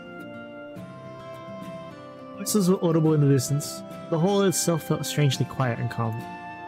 Perhaps it was due to the sense of confinement created by the lack of windows. Usually students spent their breaks either in the classroom or on the veranda. 何ですか、山城先生。いえ、そう大した用事じゃないんですけどね。試験前にこんな話をするのもデリカシーがないんですが、気になったので。どうだろう、学校には慣れたかな。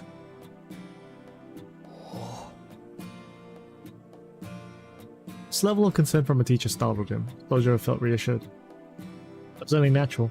After having had to deal with such difficult personalities lately, Mr. Yamashiro's trivial questions were refreshing. はい。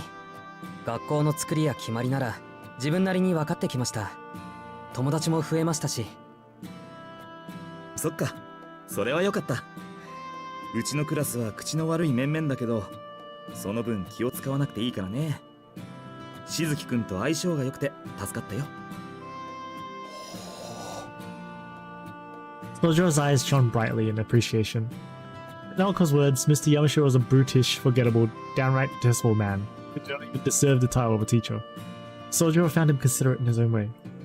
アルバイトもほどほどにね。試験前だって言えば大抵のところは休ませてくれるから、あまり無理はしないように。また試験で困ったことがあったら周りに相談しなさい。一人で悩んでいても時間の無駄だよ。ほら、学校っていうのは話し相手にだけは困らないから。The wave of his hand, Mr. Yamashiro was gone. The pure-hearted Sojiro gave him a solemn nod as if to say he accepted the advice of his so-called forgettable teacher and went back to his classroom.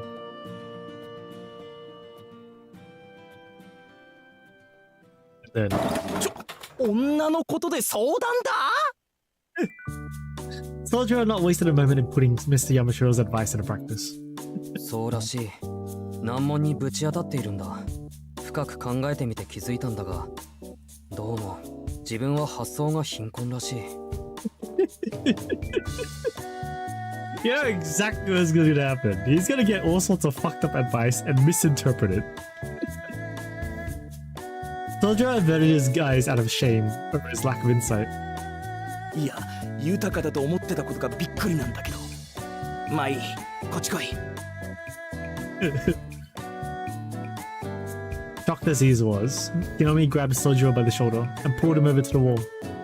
Kinomi had nearly burst out laughing with Sojiro, with a straight face, and admitted his difficulty with girls. He realized it was the first time Sojiro had ever turned to him for advice. Sojiro was always able to break down any task at his part-time jobs into bite-sized pieces. He's clearly struggling with a different problem now. It's going to take some serious effort. で、なんかやっちまったのか？ Yo! これからやるのかもしれない。木の実、例えばの話、マッドベアにハリセンボンみたいな女の子が入ってきたとする。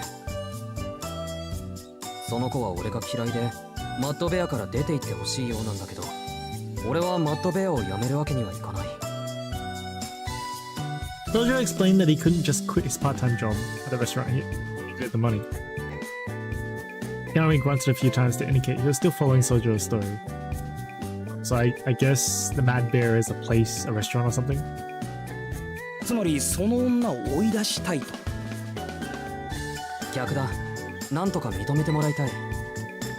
隠していたけど、俺はその女の子が嫌いというわけじゃなくて。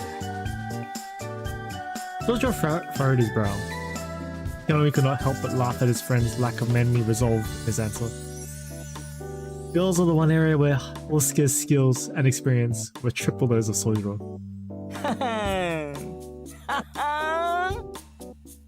なんだよ、要はナンパかよ。むしろ仲良くなりたいってわけ？ Sojiro wasn't sure how to respond. He nodded slowly without really understanding the implication of what Kinomi had said. けどどうすればいいのかわからない。そもそもどうやって同い年の女の子と仲良く話ができるんだ。クラスの女どもとは話してんじゃん。あれでいいんだっつの。俺は羨ましいっつの。持ち前の天然系で押してけばいいべ。山育ちってのは希少なアイデンティティだと思うぜ。珍しいものは生かさないとさ。そうかな。珍しいというのはあんまりいいことじゃない気がする。だいたいそもそも嫌われている場合はどうすればいいんだ？クラスのみんなは親切だけど相手はハリセンボンだ。いや、この際ハリネズミでもいい。そういう場合はめげなきゃいいんだよ。相手が折れるのを待つって寸法だな。トゲだけに。Sojiro's brows sunk deeper still. この例え話はダメだ。Need more concrete material to work with. ばっか。女なんてのは機嫌を取ってればいいんだよ。まずは女の趣味とか大事にしてるもんとか聞いて、そこをフォローすればいい。自分の都合より相手の都合だ。まずは外堀から攻めろってことだな。From this day onwards, Aqua's beat list has increased. 外堀、外回りか。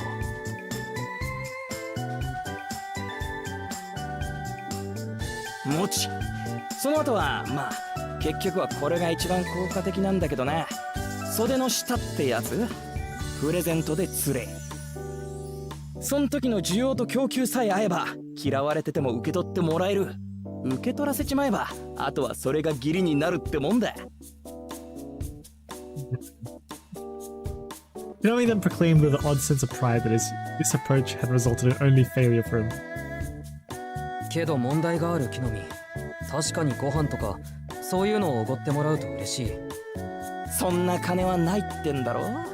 分かってる分かってる。仕方ないね。そういうしずきくんのために一丁割のいいバイトを紹介してやろうじゃねえのよ。Slid from the slide of the classroom deeper into one corner, to in front of the lockers where no one would ever stay for long. It'd be days before Sojiro realized the suggestion he was receiving was of the illegitimate kind, the kind he should not have shared with anyone. Oh, he's going to get an illegal job? Illegitimate. That night, dinner at the mansion was a feast of bread. Soft slices lay stacked in the center of the table, surrounded by variously colored jams. In a bowl was salad, mainly lettuce. A small plate of unevenly cut ham.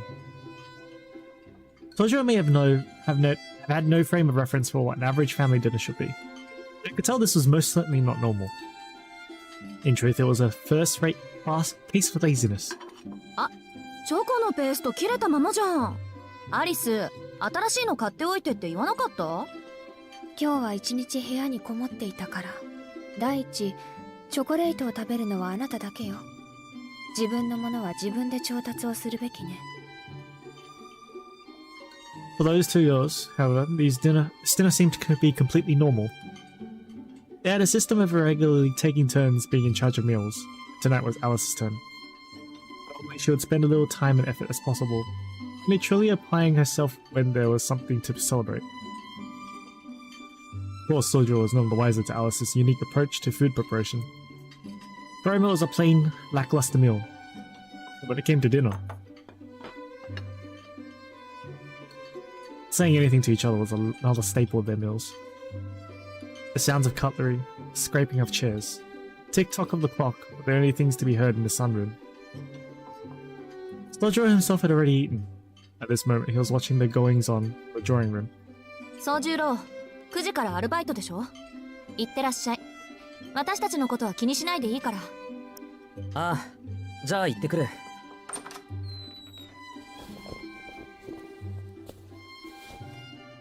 Sojiro donned his coat with a goodbye nod. Sojiro glanced again at the sunroom. He momentarily locked eyes with Alice, so he imagined. He had been ignoring him all day. Not just refusing to talk to him, she had avoided him so much so as to not look at him all day until this very moment. He could understand if he was annoying her as the outsider in the mansion. He felt no animosity in her gaze just now. 今の様子を見てたのかな。Sojiro looked nervously at his surroundings for a moment before heading to the foyer. Alice only let her gaze return to normal, but she was completely sure he was gone. ああ、めんどくさ。I was appalled by Alice's brazen display. So much so her immaculate veneer of apathy crumbled. 何？献立に不満でもあるの？青子。もちろんあるけど、いつものことだし慣れてるわよ。私が呆れてるのは、あんたの意地の悪さの方。徹底的に無視してるくせに、相手の反応を伺ってるなんてめめしくない？罠張って待ち受けるようなもんじゃない。Very sissy of you to pretend to ignore him while watching his every move. 彼の反応なんて探ってないわ。そもそも興味がないもの。それと、今のは差別発言ね。めめしいという表現は女性軽視に過ぎるわ。今の場合なら、あなたは矛盾している。と言ってちょうだい。うわ、自覚ありときた。Choosing not to rise to her roommate's jab, Alice resumed eating. Oko tore off pieces of bread and ate them one by one, anger still visible on her face. じゃあここからは、青崎青子としてじゃなく、共犯者としての質問ね。アリス的に彼を見逃していいと思える判断材料はない？ありえないけど、実は彼も魔術師でしたなんてオチであったとしても、ここに住まわせるのは容認できない？その理由なら認めるわ。彼を許すのではなく、そんなことに気づかなかった私たちへのペナルティとして。そうね。今のは絶対にありえない話だけど、それと同じに絶対の結論もまたないわ。彼がここに住む選択を飲む場合すらあるかもしれない。気の迷いは私にだってあるのだし。ええ、そういうことよ。今は私との義理とかプライドで冷静を保ってるあんただけど、あいつの努力次第で少しは。それは諦めて。彼が何をしようと無駄だから。あなたも知っていると思うけど。Alice had never been the type to let her guard down around others. The young witch despised humans, having recreated so many of their objects in fairy tales. そんなのはあんた個人のトラウマでしょ。自分の意固地さを魔女の血統云々で棚上げするのはそれこそめめしいわ。いいじゃない。嫌いなら嫌いではっきりしてれば。私が気に食わないのはね、あんたのどっちつかずの態度よ、アリス。どっちつかずの態度？そう。無視するなら徹底して無視してやれって言ってるの。ガチガチに守りを固めて、そのくせ城門だけ開けて、獲物が油断して入ってきたら串刺しにする気満々とか、相棒として見てられないわ。Think of exactly what you're urging him to do. What is she urging him to do? あいつにできることなんて、閉ざされた門を開けることぐらいだっていうのに、その機会さえなくすのはどうなの？ごめんなさい、青子。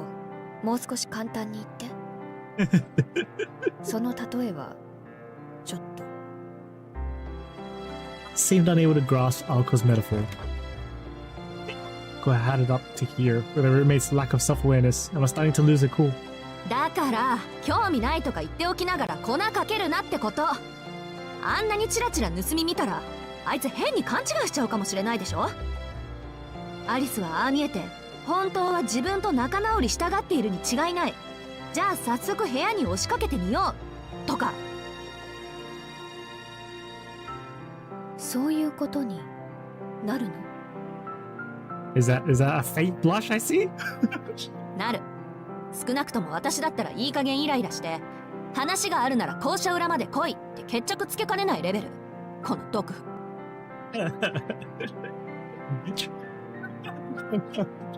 そうだったのね。気をつけるわ。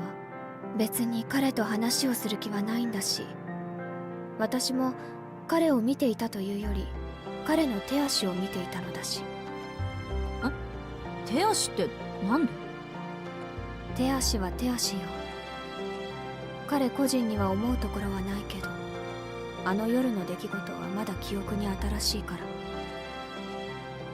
それが少しだけ気になってつい視線で追っていたのね。あの夜って遊園地のこと？なんかしたっけあいつ。Did you? Alice's expression soured. She still felt the sting of her defeat. 飛んだでしょ彼。レールの上から私のダンプティに向かって。そんなこと言ってたわね。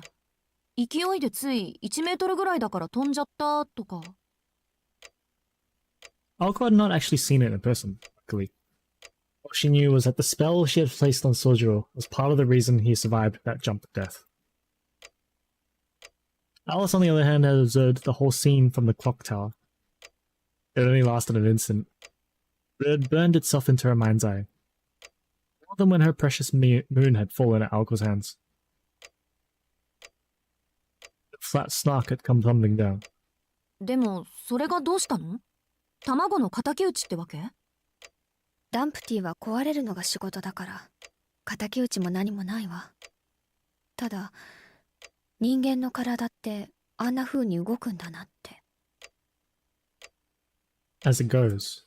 For someone with as little human interaction as Alice, Sojiro's leap must have appeared quite remarkable. Particularly because his legs were orders of magnitude less capable than those of an animal in the forest. And yet even with such feeble legs, with those meek arms of his, he managed to fly through the open air like a bird. To her, it was akin to the feeling city folk get when they see a wild creature in its natural habitat. 気にしないで。機会があるならもう一度見たいと思っただけ。別に彼に何を期待しているわけじゃないわ。なるほど。アリスのプロイって大体が人型じゃないしね。単に物珍しさで見ていただけか。Alco sighed and released the tension from her shoulders. He was disappointed to discover that Alice's behavior stemmed from simple curiosity, like that of a child with a new toy. And Alice was in no position to take issue with her reaction. And how could she? She was not entirely sure what it was that she was herself feeling. 夕食、明日は私が作るから。試験前だってのに、こんなしょぼくれたもん食べさせられたら、一夜漬けする気合も湧かないわよ。ご自由に。私も手が空いて助かるわ。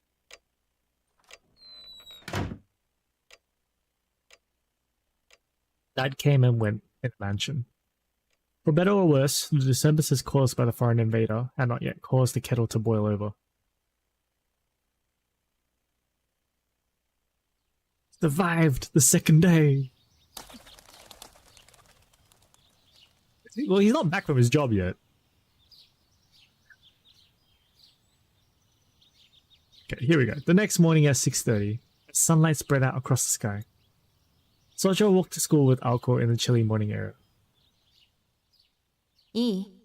洋館にいるときは、極力一人にならないこと。It's her intention to keep Sojiro safe until he left the mansion. Us? 眠い。6時から登校とか、あんたも働き者ね。そうでもないよ。30分仕出しを手伝うだけだし。His work ethic was a little too strong for a student entering finals. それより青崎、無理してないか？別にこっちに付き合うことないんだぞ。ご心配なく。生徒会室で仮眠取るから。約束だし、門までは一緒に行くわよ。Internally, Cole's worried. What traps did her roommate have in store for him? She could not imagine Alice had planned anything to go down. But she wanted to be safer than sorry. The least she could do was accompany Sojiro to school. That much she was firmly committed to. Traps that presented themselves could then be dealt with on the spot. Dealt with so much destroyed, since that was Aoko's forte. But that would be enough to keep him safe for the time being. 帰り道に関してはアリスもそこまで暇ではないと信じるしかないんだけど。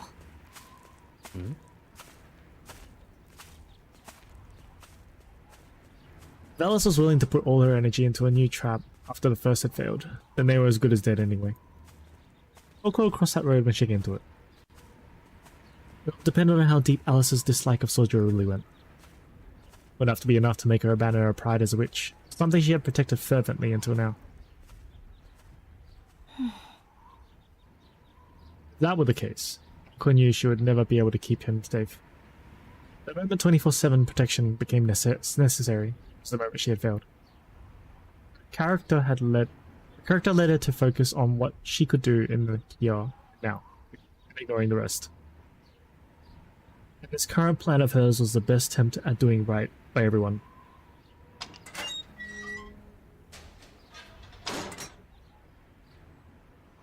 Left behind the Koenji estate, and the two remained together until the residential area at the bottom of the hill. Aoko glanced casually at Sojiro. ところで何か考えてる？ Surprisingly, Sojiro saw through her harmless question and sensed the bigger issue. How was he going to win Alice over? In fact, he had been thinking about that very question. According to his friend, there were 3 basic approaches he could take. One was the roundabout approach. こいつは時間がかかるが最も自然だ。人間ってのは自分が好きなものを大切にされるとコロッと気を許しちまう。Instead of focusing on the person one wishes to win over, she focused on their interests. A surprisingly mature opinion coming from Kinomi. Unfortunately, Sojiro had no idea what sort of things Alice liked. She seemed very fond of the mansion. What could he do? Clean it for her? He sensed that would have a reverse effect. He had the distinct feeling she would not want him touching what was precious to her. The second approach was to take her in a track. でもやっぱり本人を落とすのが一番早い。俺たちに魅力がないのなら魅力のある外付け装備に頼るのだ。そうプレゼントなんだよしずきくん。 Quick and dirty strategy, the assassin strike. Manipulate someone's feelings with an expensive gift. To Sojiro, this sounded like his best choice. Right. The approach was easy for him to grasp. He appreciated its simplicity. But he had the same concerns as with the first approach. A step was missing. And without this step, the plan was bound to fail. あとはまあ剣ってやつ。俺にはよくわかんないけどさ、やりすぎると悪い印象を持たれるとか殿下が言ってたな。私今落とされてるって意識させちゃダメなんだよ。付き合った後であれ私落とされたと気づかせるのが上等なんだとか。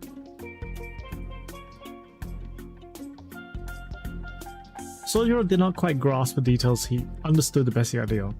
Press your luck. He knew that much was good advice. To try extremely hard to get on Alice's good side. They could tell it would be a long process to get there. Sojiro recalled the time he had wandered inside a fox's territory in the mountains. He had left some food on the ground for the fox, and it never bothered him again. What is considered goodwill and kindness varies from person to person.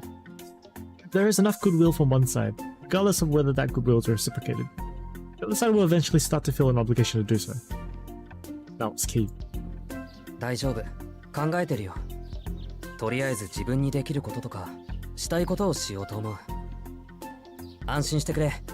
青崎に忠告されたことすらきちんと守る方針だ。Roger seemed ready to face things head on. His answer did little to reassure Alco, however. He found himself more concerned about his safety than ever before.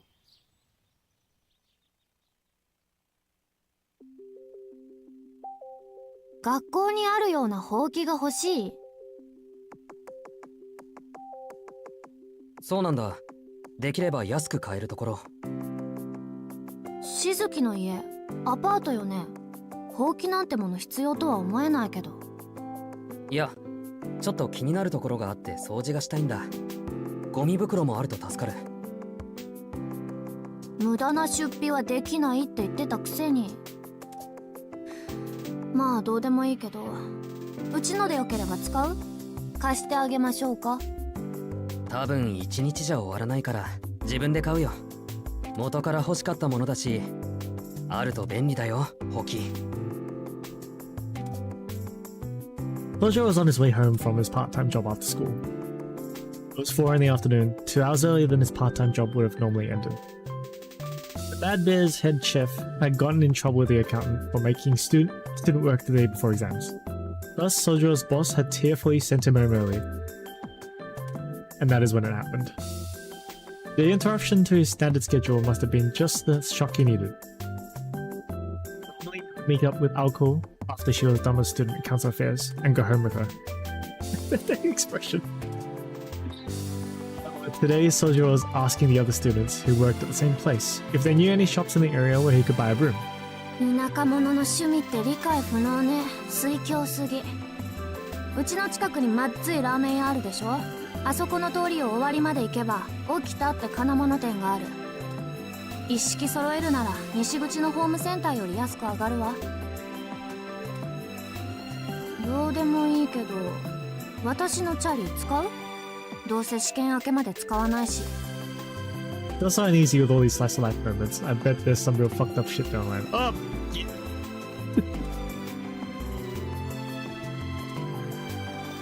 I think it was the same case with FSN as well. Like a lot of slice of life early on, and then it just like shifted tone. Like the game shifts tone quite fast. At least FSN did anyway. It's like nighttime is all scary shit. Daytime, it's alright.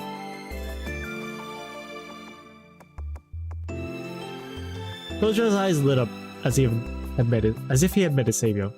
Biking uphill to the mansion, alone with a package to carry. Not a pretty thought. いや、自転車には乗ってみたいけど、今回は遠慮するよ。じゃあ、また明日、学校。Saying farewell to his co-workers, he headed to the hardware store. He needed a cheap and sturdy bamboo broom and a large dustpan to go with it. If possible, pushcart and a stick for a splint would have been nice too. As it happened, Sojiro wanted quite a few things. Was he planning to clean the backyard? The garden? Alice returned to her work after waking from a nap.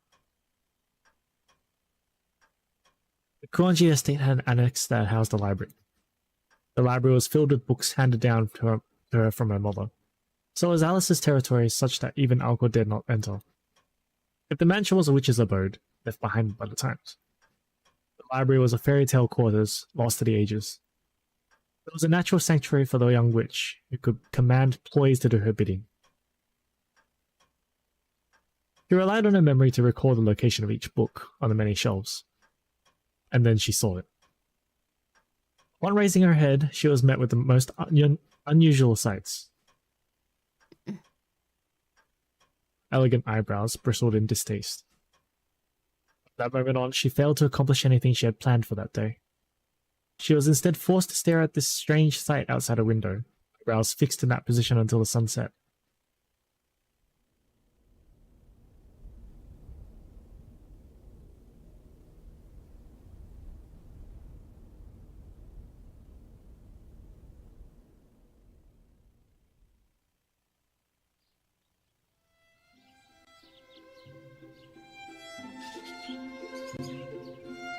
Being to the grand mansion on the hill had not brought any major changes to Sojo's day-to-day schedule. He woke up, went to his part-time job, ate breakfast, and went to school. Classes came and went, still strange and new, broken up by rare and brief moments of rest, until the school day ended. He left school, went to his part-time job, slept, woke up, and studied for exams. A modest life for a modest young man, continuing every day in the same fashion, despite his best efforts to change his fortune. Nothing ever really changes.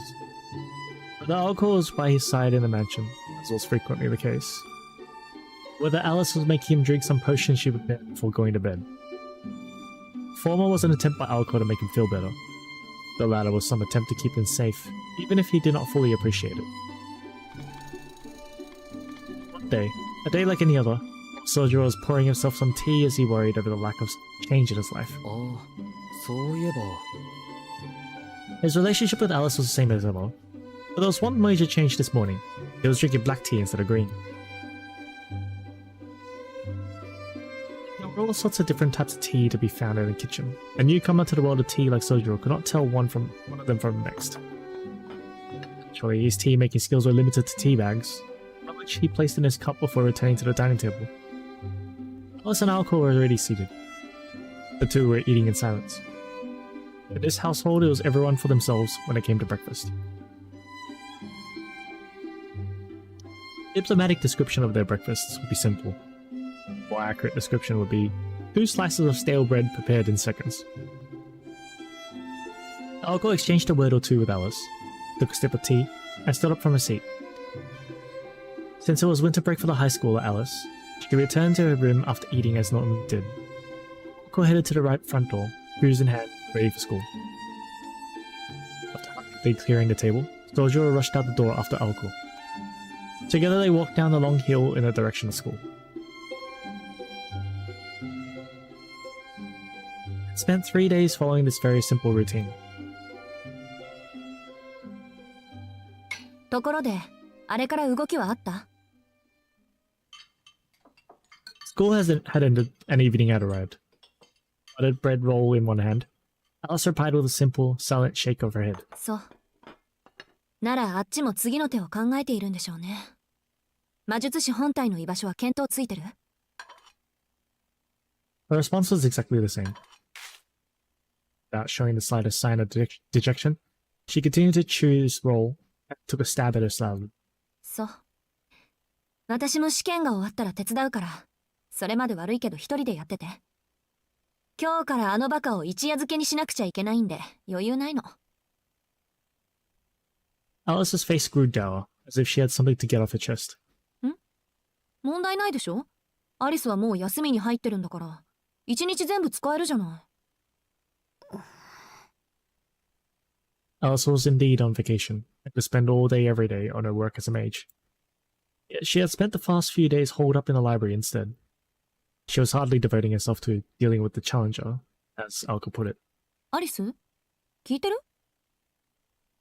She's just been staring outside the library this entire time. It probably looked staring at Sojiro cleaning the garden. わかってる。今夜からそっちもやるから。Sighing, she stood up.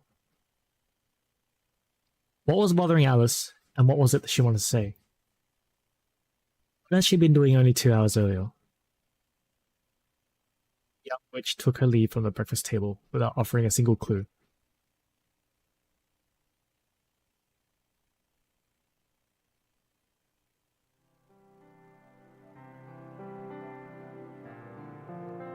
Saki High was a private school, and as such its winter break started earlier than public schools. The end-of-term ceremony was in mid-December, followed by a brief respite before the next term began. Of course, it was if and only if they overcame this classic obstacle lying between them, and an extended break from school. Exams. Radio continued its broadcast late into the night. A thermos of hot tea eliminated the need to venture down to the kitchen. An electric blanket kept away the winter cold, and a crab-shaped pastry staved off any dinner-time hunger. These were the lengths Alco had gone to. She needed to ensure that every aspect of her surroundings helped her pull a successful all-nighter. 期末試験1日目、ご苦労様。それで、生まれ変わる覚悟はできた？ Sojiro nodded earnestly. While returning from work, he encountered not the mage he expected, but the Demon Student Council President, Ozaki. Half a day earlier. The first day of exams were over, and Sojiro was about to head back to the mansion, where he hoped to put his plan into practice when... 今夜、私の部屋で監禁ね。あ、夕方からのアルバイトは当然キャンセル。ちょっと本気であの点数はありえないから。A cold blue grin greeted him in the hallway. Clenched in her fist was Sojiro's exam paper. Mr. Yamashiro had no doubt said. ま、転校してきたばかりだし、しょうがないよね。She had snatched the exam out of the teacher's hands the minute he tried to show her. Sao Sojiro had ended up in Aoko's room, instead of the room in the attic to which he was accustomed. The situation was far from normal. At the end of the day, she was an adolescent girl like any other. Naturally, she felt uncomfortable letting a boy her own age into her room. But his grades were truly something that called for desperate measures. That explained why her mood was even worse than normal today, and the vein on her forehead was pulsing visibly with anger. 先に自分の復習済ませる。あんたはそのテーブル使ってて。Aoko turned her back to him and sat down at her favorite desk. Sojiro was left standing for a cheap-looking glass table. なんかいろいろと慣れないな。なあ青崎、この青いのなんだ？ Restless, Sojiro found his eyes drawn to the guitar propped in the corner. なんか薄いし青いしとんがってるし、きっと青崎のことだし、もしかしなくても武器か。楽器よそれ。エレキはともかくアコギは音楽室で似たようなのあったでしょ。あとこれ以上青々言ったらそのとんがってるので殴るからね。Sojiro plopped himself down into a cushion, struggling to suppress the desire to retort that it was a weapon after all. ちょっとは落ち着きなさいよ。いつもは耳の遠い大型犬みたいに鈍感なくせに。何 In fact, it was Aoko who was oblivious for. For his part, Sojiro could not figure out why he thought so restless either.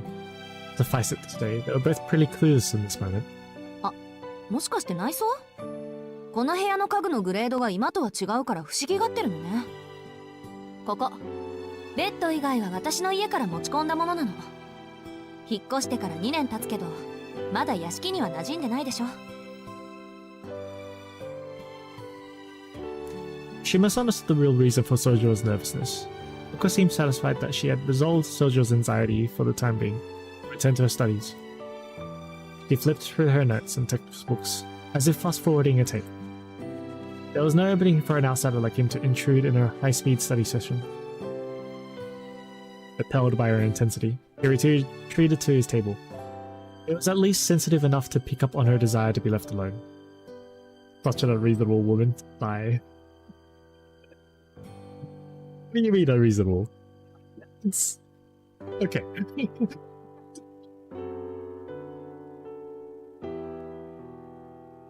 It's a testament to Sojiro that having his needs utterly ignored was now second nature to him, to the extent that he could now happily go about his business in solitude.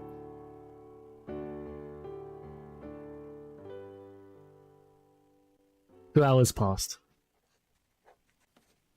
As the clock neared 11, Aoko's speed and concentration began to slip. Seeing his window of opportunity, Sojiro seized the moment to strike up a conversation. 青崎、ちょっといいかな。ん？何？ He spoke hesitantly, bothering to turn to face him.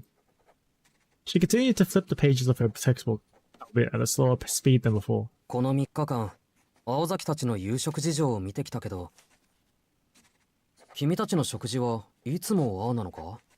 そうだけどおかしい？そう言われると困るな。Like 8, 10 times we're at the edge of a wrath like a gorilla woman. I believe in our supremacy.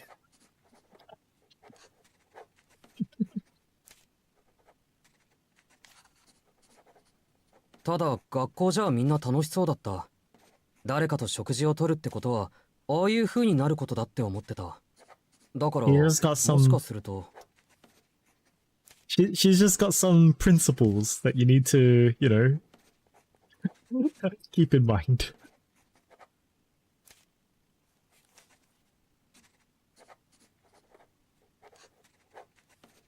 もしかしないわよ。別にあんたのせいでアリスと話さないわけじゃないわ。私たちはいつもああだから。Aoko spoke calmly with her back still turned, seemingly unaware of what he was getting at. 張り詰めた食卓だな。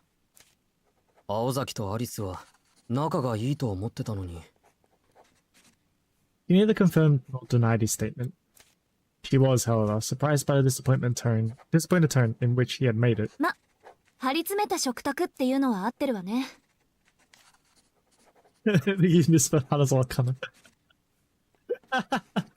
アリスが何回あんたの飲み物にメスカリンを入れてたかなんてもう覚えてないし、昨日なんか堂々とサラダの中に7かまどなんか混ざってるし。ほんと、あの子何考えてるんだろう。Bitter smile spread across her face in reminiscence. The pages of her textbook continued to turn. メスカリン And Boraz didn't even realize. While finding out that she voiced Alice was super surprised. サボテンから取れるアルカロイドよ。アリスが使う以上、ただの幻覚剤じゃないでしょうけどね。と、私はこんなもんでいっか。With that, she slammed shut her fourth textbook of the night. After having scarcely changed position the whole night, she finally turned on her chair to face him. Maybe I'm just too used to Haruka Tomatsu being Asuna or Raiko instead of this violet woman. Is that who voiced Aoko? Oh, okay. さあ、今度はあんたを仕込まなくちゃね。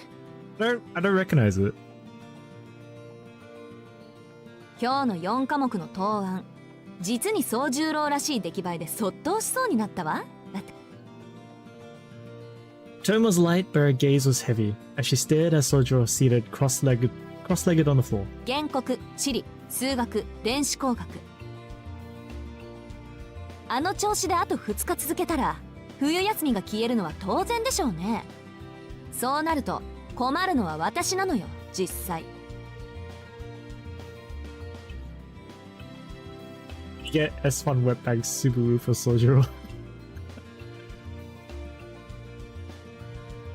いや俺も困るぞ。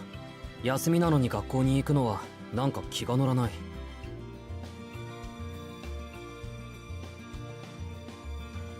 Sojiro calmly corrected her. Don't get your grades the next 2 days. Your winter break is as good as gone, and that attitude, I think, will be worse. そりゃあ私のセリフだ。あんたが学校に行くってことは必然こっちまでとばっちりが来るっての。She could think about, as much as she tried not to, was Mr. Yamashiro and his annoying grin.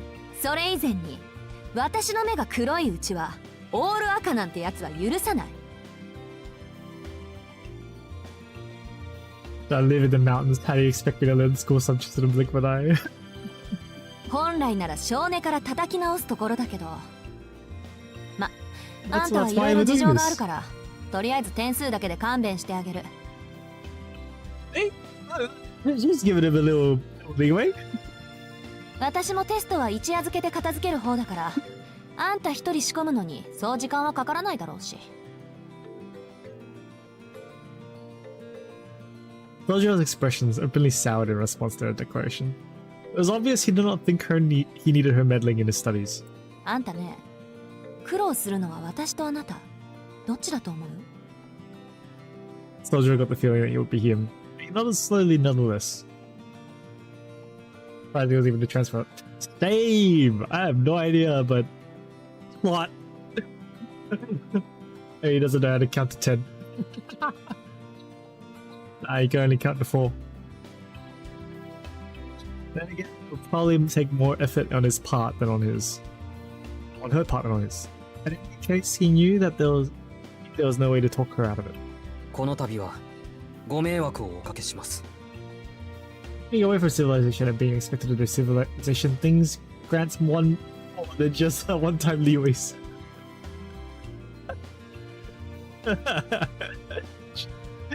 Fair enough, fair enough. Stojiro summarily bowed his head to show gratitude and willingness to work. よろしい。安心なさい。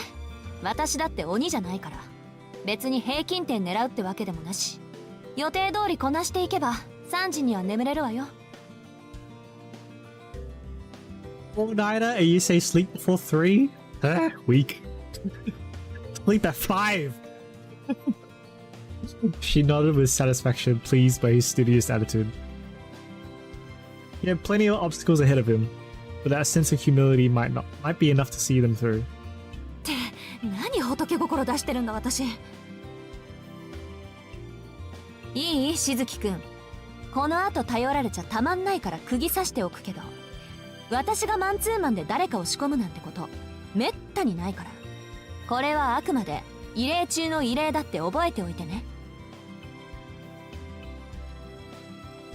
Tried more to convince herself than him, but his expression still darkened. To hang a sign around his neck. Read, "Please take me home," like an abandoned pet. Aqua chided herself for being so soft. For some reason in that moment, she recalled that it had been raining the day they met each other. Time passed like the falling grains of an hourglass.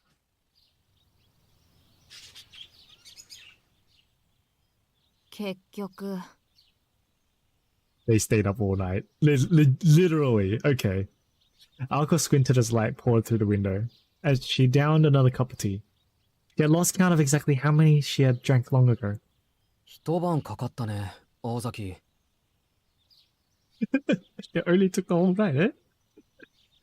The way you said it, man. So fucking chill. Sojo picked up on what she left unspoken. Alka had used up all her pep in staying up all night, also in shouting at him.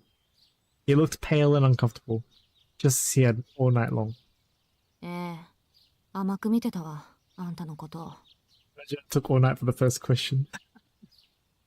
だから、褒めても何も出ないって。ある意味、褒めるに値するかもね。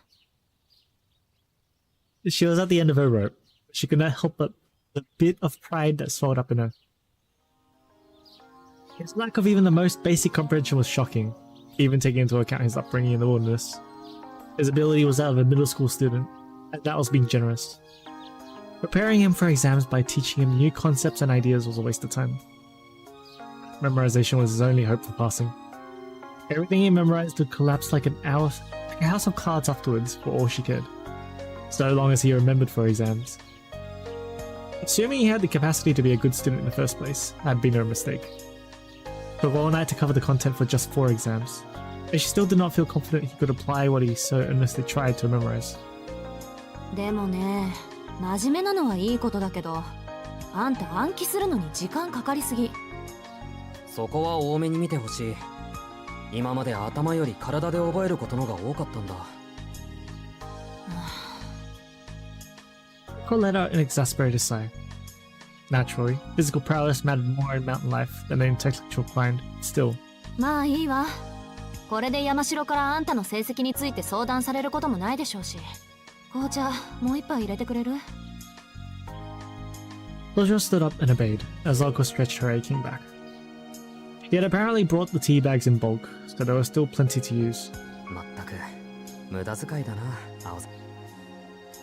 Spoke under his breath so she wouldn't hear. It made him somewhat happy to see her so tired and unfocused after the grueling all-night session she had given him. It did not cross his mind that the excess tea bags, far from being an indulgent purchase, were purchased intentionally to sustain them through the night.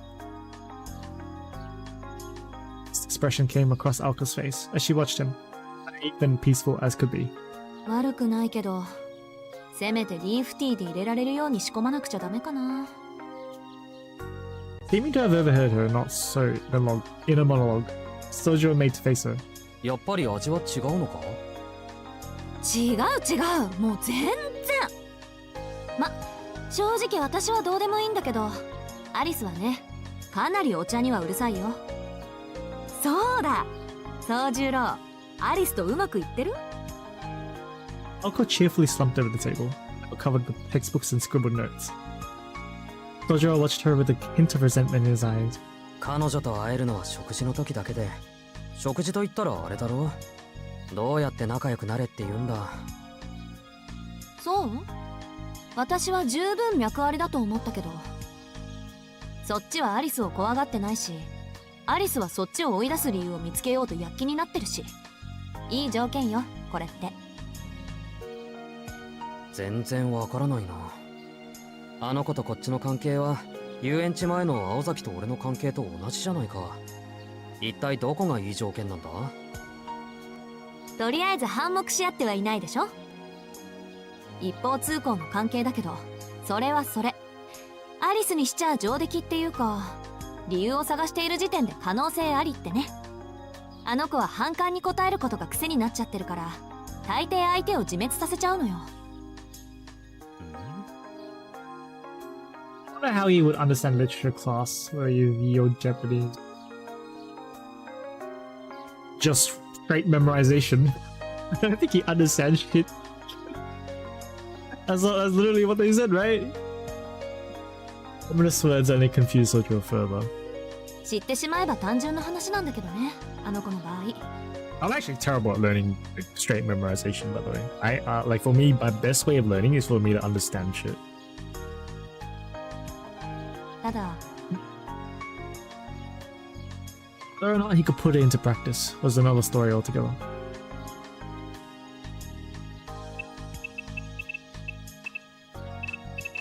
So you understand that's pretty simple, except for okay. 難しいよ、青崎は。Carried their teacups back to the table as he spoke. Alko picked hers up and took a sip as if to dispel her exhaustion. でも、確かに君の言う通りだ。俺はまだあの子の顔しか知らない。クオンジ・アリスという名前すら定かじゃないのは問題があるね。He followed Alko's lead and took a sip of his own. His cup contained not tea but plain hot water. あの子のこと教えてほしい？ Alko scrutinized him carefully as she sat. His boys would have been captivated by her gaze in that moment. いや、そういうことは本人に聞いてあげるべきだと思う。But he ignored her and stared straight ahead, as if speaking directly to Alice herself. そうね。ほんと、あんたってアリス好みの対応をするわ。ねえ、前から気になってたけど、客室でアリスに何を言ったの？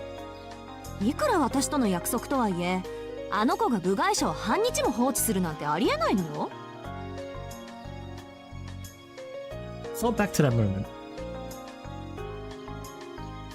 He could recall only 2 or 3 words he had exchanged with Alice after waking in the guest room. He did not recall the conversation being anything special, but he could not bring himself to casually share it with Alko now. After all, ねえ、どんなセリフであの子の気を変えたのAlko eagerly pressed him for answers. Roger frowned, unsure of what to say. He did not know what the interaction had been like for Alice. For him, it felt special, sacred almost. The question was, why and for whom was he so concerned? ほら、白状しなさいってば。隠し事なんて似合わないわよ。Her disconcerting smile moved even closer. Stojiro did not look like he was able to stay much silent much longer. As he would eventually come to realize, Alko Aozaki's had a sometimes troubling propensity to gossip. まあ、あの子と何を話したかは言わないけど、今の青崎に比べれば花もロマンもなかったのだけは確かかな。さっきまでは青崎が鬼みたいだったからいいもんだなって気がつかなかった。Stared directly into her eyes as he spoke. Alko nearly leapt out of her seat in panic. Now that he pointed it out, she realized their bodies were practically touching. 仕方ないでしょ、この方が効率良かったんだから。あんた横にいないとすぐ間違えるし。Alko stood up as she lashed back at him. そうだね。なんか昔みたいで久しぶりに集中できた。これが異例中の異例っていうのが本当に残念だ。余裕あるじゃない。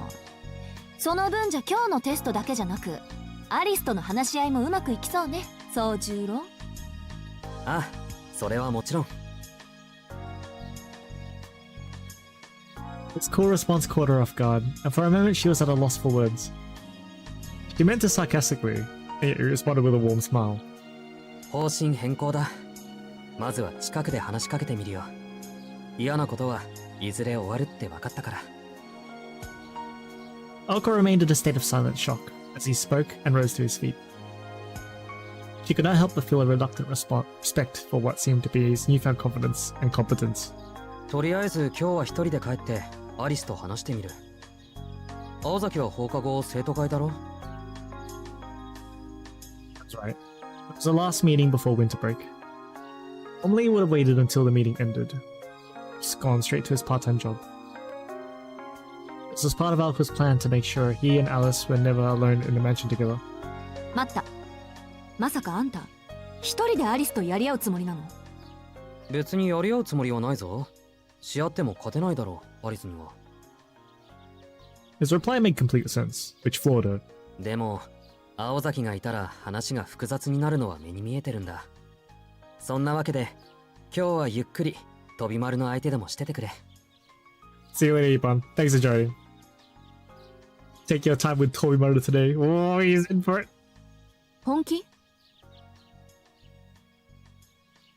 Felt like he was being tested, but nodded nonchalantly nonetheless.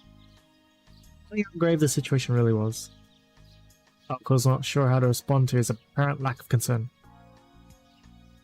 Morning light came through the window. Coming through the window marked a stark contrast between the two. Stood bathed in light. Eh? Question mark. Boy, worried about goat. Which stood bathed in light, which lurked in darkness. That went without saying. Silence lasted for only a brief moment. Staring at him gravely, she said. そう。なら止めはしないわ。 That's all she said. Dry tone hid the significance of their pregnant silence, not revealing the slightest sign of discord. なんか怒ってないか、青崎。別に。それで何か考えはあるの？下手な考えは通じないわよ、あの子には。Roger furrowed his brow in deep thought. He knew it would be hard to get close to her through talk alone. In fact, it felt nearly impossible. 言葉で落ちない奴は物で釣れ。 Nami had been the voice of wisdom, folly, countless times in the past. Incidentally, Kinomi had been referring to Alco at the time he shared that pearl of wisdom. Oh, okay. But Sojiro had the distinct impression that trying to buy Aozaki's kindness with gifts would not end well. だいたいアリスの趣味もわからないじゃないか。考えてみると今の自分と彼女はまるで接点がない。 Sojiro crossed his arms at a loss. いつものことだけど何も考えてなかったわけね。うん。でもまああれこれ考えなくてもいいと思う。アリスにはあれこれ説明するとか分かってもらおうとかそういうんじゃなくてなんていうか。 He pondered intently as he tried to put his vague thoughts into something concrete. But he did not spend much time in thought.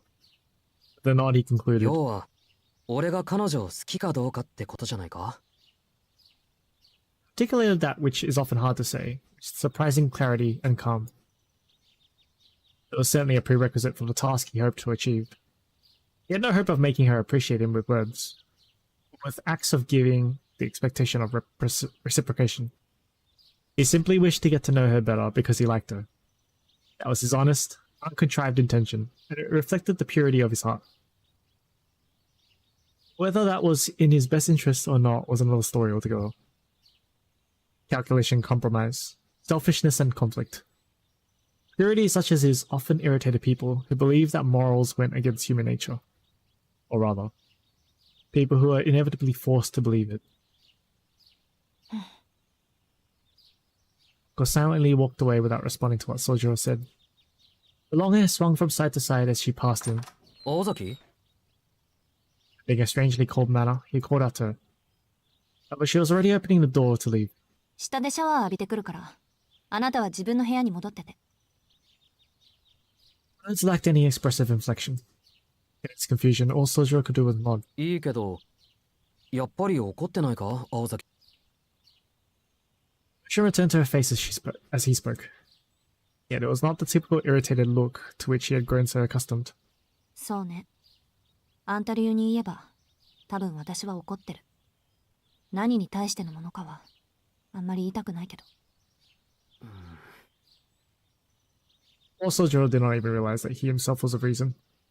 She looked at him, and for an instant he witnessed an emotion on her face, of which he had never seen the likes of before. じゃあね。これが最後になるかもしれないから、お別れぐらいは言っておくわ。あなたはアリスを甘く見すぎてる。でも、それが同時にあんたの強みなのよね。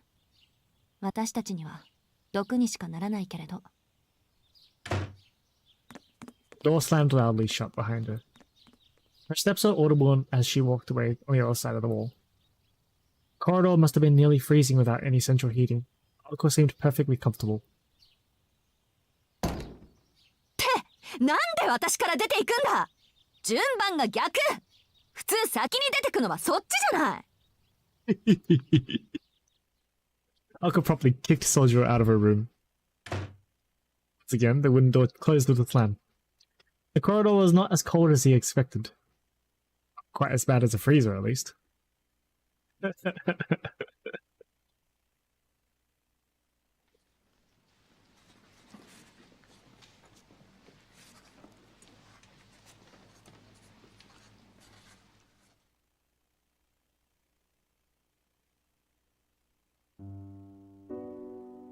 The second day of exams ended, and Soldier was on his way back to the mansion. It grew steeper, and the woods thicker as he made his way up the familiar slope. People in town called it not a hill but a mountain, simply because it took over 20 minutes to climb. This did not sit well with Sojiro. The mountain was something that could not be overcome so easily. The road was paved, for one thing, and the canopy overhead let in plenty of sunlight to guide the way. The climbs were especially steep. No animals lurked in the underbrush. There was no chance of losing his way, no reason to worry about getting lost. 情けない。まだ未練ばっかりだ。Sojiro quietly reprimanded himself for getting so wrapped up in his own little world. In the past few weeks since moving here, he had been constantly comparing the town with his former mountain home. Normally he would not get upset over it, but in recent days, since meeting Alco, as it happened, he had become rather hung up on the differences. The reasons for this eluded him, but he knew that Alco was a force that could not be stopped. This naturally made him want to quicken his own pace. The mansion where they both lived was the antipathy of her lively personality. It stood out like a sore thumb, even in a town like Misaki. Some people said it was haunted. There were no ghosts per se, but it was inhabited by magicians, so their claims were closer to the truth than they could have possibly known. そういえば、幽霊と魔法使いっていうのは、どっちが常識外れなんだろう。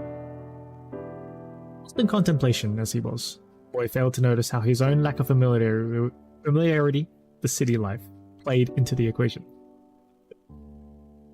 In any case, none of his pondering changed what needed to be done. Tomorrow was the last day of exams. That meant he only had a little longer until Alco stopped taking responsibility for his safety. If possible, today was going to be the day when the mansion's owner accepted his continued residence there. Sojiro slipped between the trees encircling the mansion and walked down the naturally tree-lined avenue that led him to the front door. よし。 Taking a deep breath, he stepped across the threshold. The drawing room was where he expected to find Alice. However, he found himself face to face with the most unexpected scene. A few steps in, he entered a large foyer extending from the mansion's entrance. One thing was clearly out of place. The foyer of the mansion was like a hall in a medieval castle. It was illuminated by the cold winter sun casting down through the skylight, aided by artificial light. Wooden tiles smelled of the outdoors. There was Alice, dressed all in black, huddled against a column so enormous it resembled a sharply cornered tree trunk. The mansion was quite literally supporting her frail body, like a mother's lullaby, a gently rocking cradle. The atmosphere within this old building suppressed even the slightest stir, almost as if warding away any disturbance to her slumber.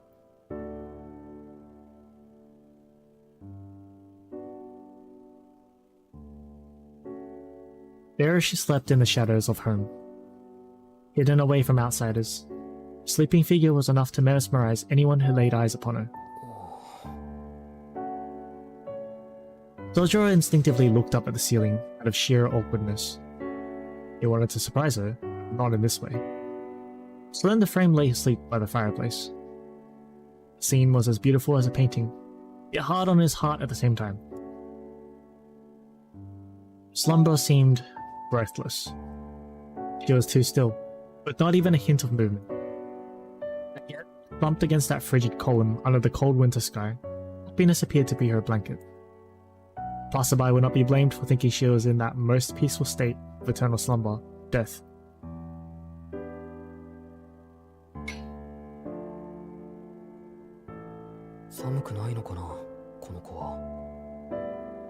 Sojiro spoke to himself as he gazed idly upon her. Bringing her a blanket or something warm did not so much as cross the boy's mind. Instead, odd as it sounds, the first thing he thought to do was to go prepare some tea. He made sure to be as quiet as possible as he opened the drawing room door. On the table waiting for him, 3 pills. They were the medicine Alcor required him to take every day when he arrived home. Gulping down the vaguely sweet pills and continuing on the kitchen, he selected a box of tea from among the many in the cabinet that brewed enough for 2 people. Also still asleep when he returned to the foyer. Careful not to make any noise, he crouched close to the ground. He was startled by how cold the floor felt through his part. He thought it would be warmer here by the fireplace. Then again, he recalled how Alcor had referred to it as a useless hole in the wall. What was likely the case was that neither she nor Alice knew how to use it properly.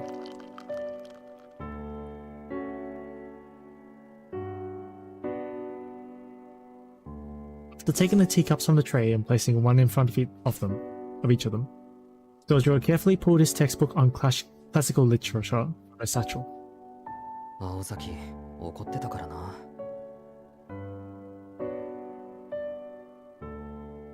Could still see her angry face from this morning. The reason for her anger was still as much a mystery as the unusual look he saw briefly come across her face. In any case, one thing was certain: he needed to start studying for tomorrow. Thanks to Alcor's instruction, today's exams went well enough. Tomorrow's would be an even more formidable challenge. After how angry she was this morning, he could not expect her to help him again tonight.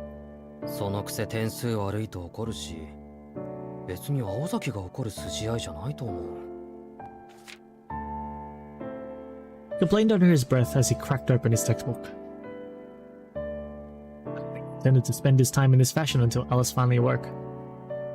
The sound of the pages turning was the only audible noise in the grand hall. There was no ticking of clocks, rustling of leaves to disturb her sleep. After a few hours, Sojiro quietly rose to his feet. The light that filled the foyer was beginning to turn from white to red. そろそろバイトの時間か。He glanced again at Alice as he stretched his stiff back. She slept in perfect stillness, just as she had this entire time. Sojiro arched his brow in speculation.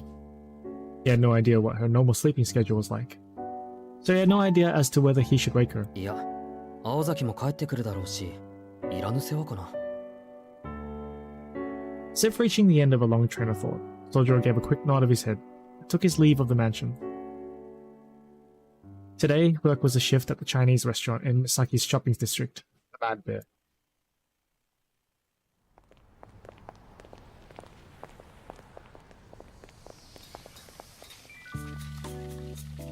Uniforms had been made by someone with an obvious preference for garish colours. What does garish mean? The orange apron was emblazoned with a cartoonish polar bear, flashing a wok or into its powerful claws. The design resembled warning signs about wild animals seen in the mountains. It stood out in Misaki for its one-of-a-kind originality.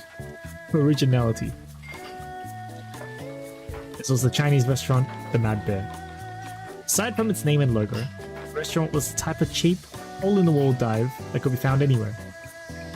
It faced competition from the ever-increasing number of chain restaurants, though. It managed to last longer than the other dining spots. It received rave reviews on a regular basis. Mad Bear prioritized the personal touch, focusing on its local client Tell, should be one word, thus made a point to offer home delivery. They earned the affectionate moniker of QKS, Quick Killer Stop. Making these deliveries was Sojiro's responsibility for the time being. Places in Misaki within cycling distance fell under his domain. Anything beyond that was handled by a more experienced staff member on the legendary 50cc King Salmon motorbike. But anyway, ヤシロギのダチから聞いたんだけどな。 delivery workers were now out on deliveries. They spent their shift tossing tables, washing dishes. The dinner rush was yet to come, and Sojiro and his fellow delivery boys were shooting the breeze while washing dishes in the back. 聞いてるか、しずき。聞いてるよ木の実。 The two were elbow deep in a giant sink, as they enthusiastically scrubbed. At least, that was what they pretended to do while they gossiped. 和食のケニアだけじゃねえんだってよ。三崎町の大帝都にもメシアンにもその手の注文があったらしいぜ。そんなに肉が欲しいなら下市に行けばいいのにな。なんだって生肉だの大物の鮭丸ごとだのを出前させやがるのか。 Why do I feel like this is going to be relevant later? どうよ。こう露骨にヤバそうな話じゃね？ワニとかアザラシでも飼ってるんじゃねえかな、そいつ。他に比べてみると確かに珍しい話だと思う。ところで木の実、ワニってなんだ？ワニはワニだろう。だっせ、実物見たことないのかよ。まあ俺もねえけどな。今度ガクガク動物ランドのアフリカ特集ビデオを貸してやるから見と。 This was a familiar pattern of conversation between the two, especially now Kinomi was used to Sojiro's lack of general knowledge. Banter was interrupted by the delivery phone. The manager snapped up the receiver and quickly jotted down the order and address. Once he hung up, everyone in the kitchen did their best to avoid making eye contact with him. Nobody wanted to go rushing out for a delivery on such a cold day. しずきくん、ちょっと遠いけど配達をお願い。 Through the mansion, isn't it? The manager singled Sojiro out for a task, seemingly unfazed by his staff's laziness. はい、これ届けるもののリスト。異例だからあまり他のバイトには他言しないようにね。 The manager tore the sheet with the order and address written on it from his memo pad. Sojiro took one look at it before a grimace quietly spread across his face. マネージャー？なんだい？ The manager stared right back at him, as if he could tell what it was he wanted to say. 君の疑問はもっともだ。しかしまあ、長いことこの商売をやっていると、時にはこんなバカな話が転がってくることもある。そうおかしなことじゃない。じゃあ、冷蔵庫から品物持ってくるから。 Sojiro stared in admiration as the manager, dressed in black, marched out of the kitchen in his all-business way. Nowhere was free from the odd occurrence now and then.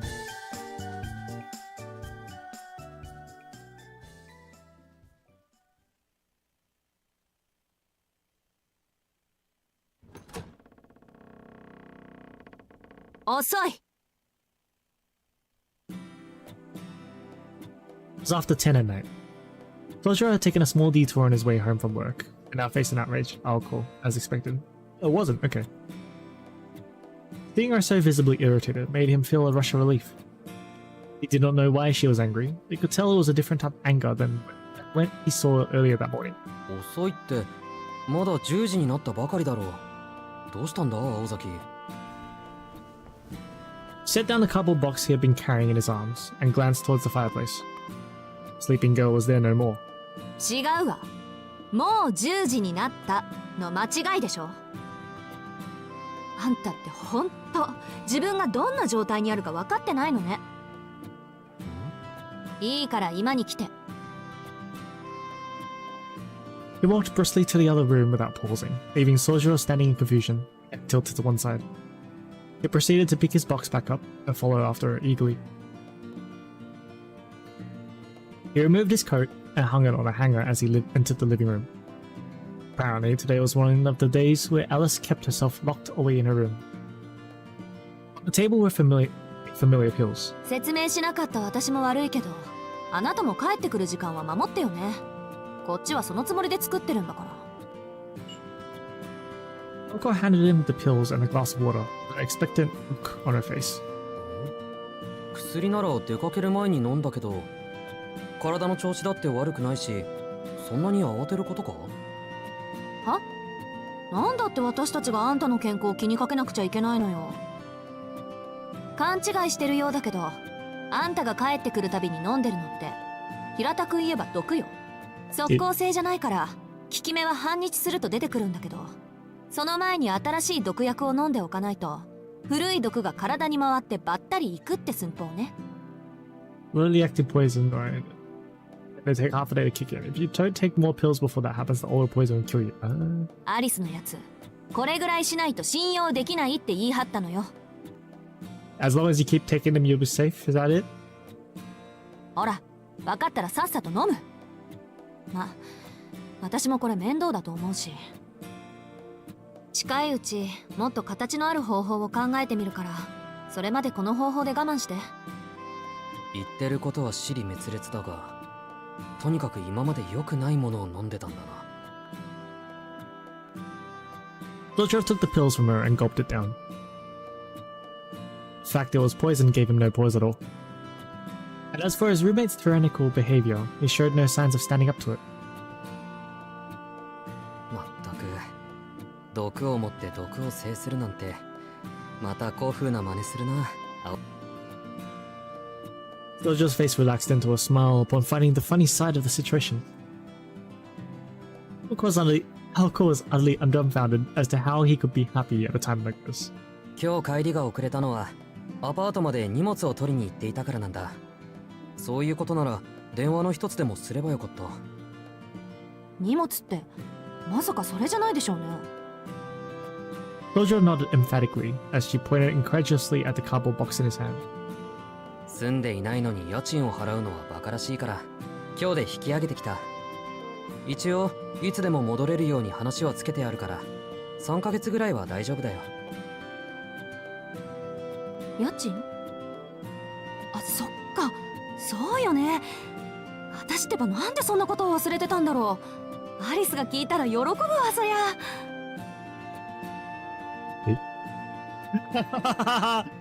Rent from... He's gonna have to pay rent now.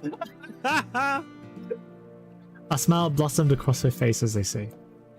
It was the open, bold-faced look of a child who just came up with a mischievous plan. Lodrov shook with fear at the thought of what that smile might bring his way. けどずいぶん少ないのね、荷物。段ボール1箱分しかないの？そうかな。十分多いだろう。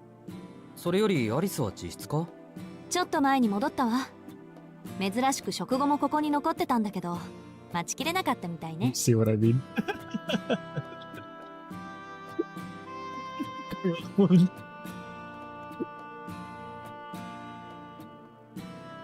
Agreed. I mean, I think it's fair, right? To pay rent to a place that you're staying in? I mean, sure, it would have been nice if you didn't, but I think it's fair. I would have done it anyway. It was me, but yeah, okay, I kind of get it. He gave Lodrov a meaningful look while continuing to smile in that sinister smile. 待ちきれなかったって何を？そりゃあ、アリスが眠ってるのをいいことに、在庫のないフォションとブルーキャリコを勝手に使ってくれたどこかの誰かさんにお仕置きするためなんじゃない？ That was the last of it? フォッションってあのお茶の葉？ Staying in that place not under duress, Mr. Smith. Yes, but at the same time, you're staying there. そう、私もびっくりしたけどね。アリスがどっかで寝入るのはよくあることだけど、紅茶を用意して眠るなんてのは初めてだったから。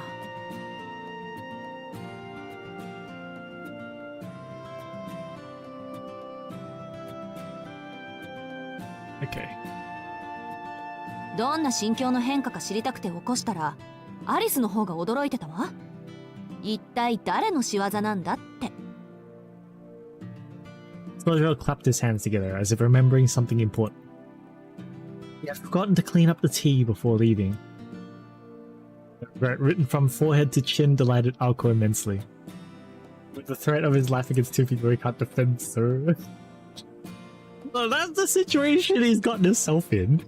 He can't do anything about it. そうか。それじゃあアリスは怒っていただろう。当然コマドリがとばっちりでドリブルされてたしね。ああ、俺でも怒る。片付けをきちんとしないなんてだらしないにも程がある。Soldier harshly scolded himself for his failure. 論点違う。あのね、寝顔を間近で見られたから怒ってるのよ、アリスは。え？そうかな。アリスはそういうのは気にしないと思うんだけど。あんたはそうかもしれないけど、私たちは気にするの。I'm just saying, man, I wouldn't pay rent to a place in which I'm being held hostage at.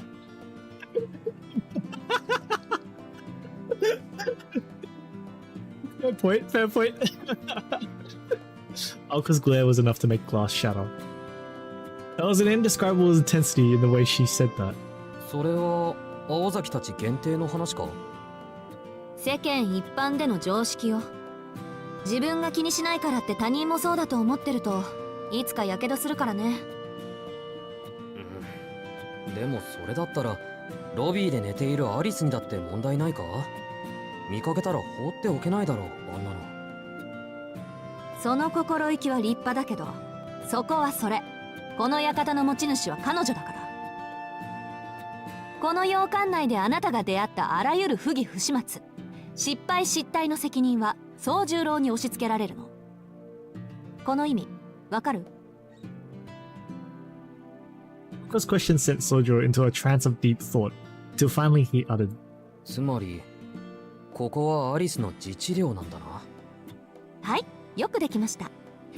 正確には私とアリスのだけどね。領主は何をやっても許されるってことよ。He smiled as she spoke and plopped herself down on the sofa. Soldier remained standing behind the sofa opposite her as he ran over the conversation again and again in his head. The notion of this being their kingdom made him realize he actually had no idea where these girls had come from or their family's background. 青崎、君ご両親はどうしてるんだ？ Vividly blotted out, this being the question foremost on his mind. Still want to pay rent, sir? 生きてるわよ。三崎町から下りに4駅行った東川ってところの地主。死は祖父だけど、今は隠居して両親と一緒の土地に住んでるわ。I wouldn't complain about it. If they asked me to pay rent, I wouldn't complain about it. At the same time, probably wouldn't bring it up first.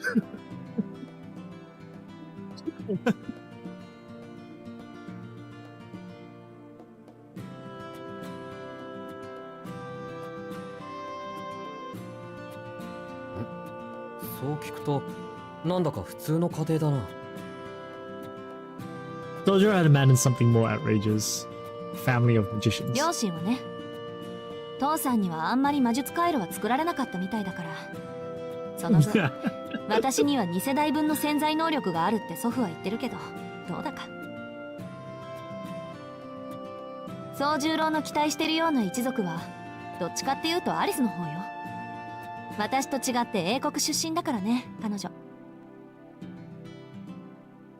Alka offered nothing more, as if to suggest that was as far as she was willing to reveal for now.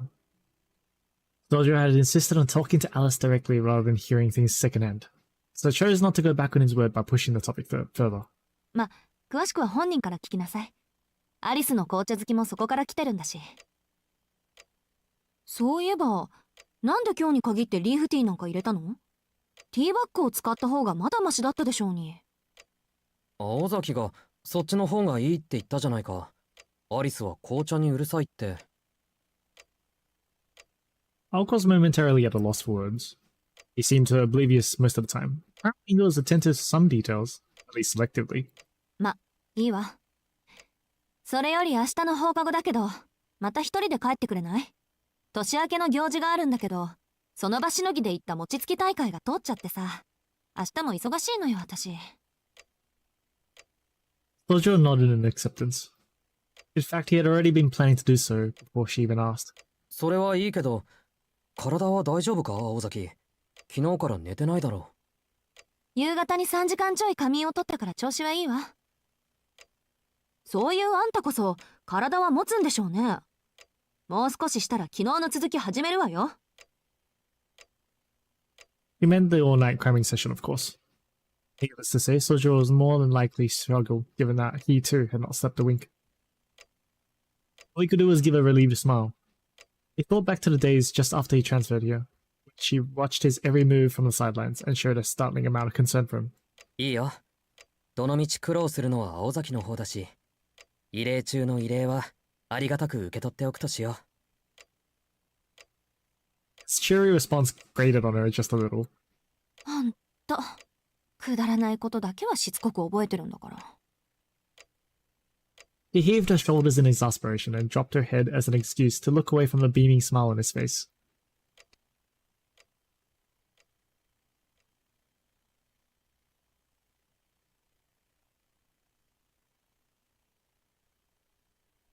Following day.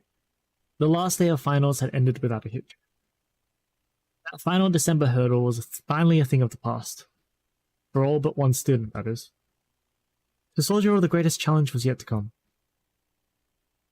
He bid farewell to his classmates, all jittery with excitement for the last day of term, and headed into the Shiroi Nuzuka woods. The road home was no different than yesterday. Like he was reliving yet another day striding up that hill. Yet today there was a fierce determination in his steps. Today was his last chance, and he wanted nothing more than to talk to the girl. He did not care if she was cruel to him or ignored him, nor whether Alcor was being truthful when she said that she could trap him in a mirror or something like that. All he really cared about was having the chance to speak with her face to face. He nearly got trapped in a Mirrorland. Nothing is ever that simple. To tell the truth, what he found upon finally entering the mansion was not wholly unexpected. よく寝る子だな、本当。Again? The deja vu he was experiencing made him dizzy. Faced with an exact reenactment of the previous day, he could not help but blurt out what he was thinking. Also sleeping by the fireplace, just as she had done yesterday. The way her legs draped to one side resembled those of a princess in a children's book. She looked more comfortable than she had the day before. Miraculously, he had a great flash of insight that enabled him to read the situation more clearly. 学校で飛び丸は一人何をしているんだろう。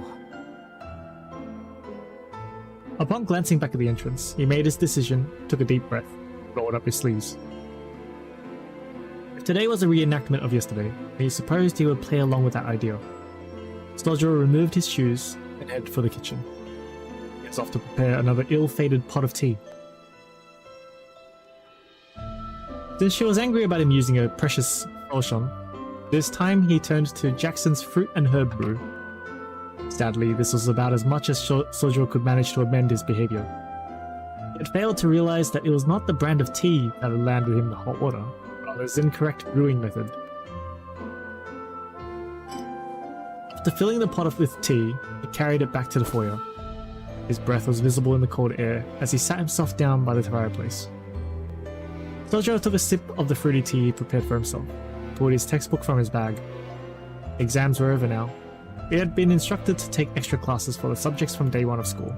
Quite inevitable. The foyer was warmer than outside, still far from comfortable. It was enough to make anyone yearn for some source of warmth. Sojiro dove into his electronics textbook in the winter-chilled hall. The class was not very popular, which is why it had been recommended to him in the first place. The fact that everyone who took it started on equal footing made it more appealing to him than other classes. けど、青崎の言う通り。 Down the rest of the tea, with no appreciation for its flavor, filled its cup. The tea was still warm, since the ceramic teapot had excellent heat retention. 文字で物事を覚えるのは苦手みたいだ。 Vaguely recalled their conversation as his eyes advanced across the page. The lack of lighting in the foyer was forcing him to rely on illumination from the skylight. Light cut into the room at a diagonal angle, in such a way as to divide the foyer into light and dark areas, with the fireplace in shadow. The room resembled ancient ruins covered in ash, or perhaps the quiet, forgotten world of a faded fairy tale.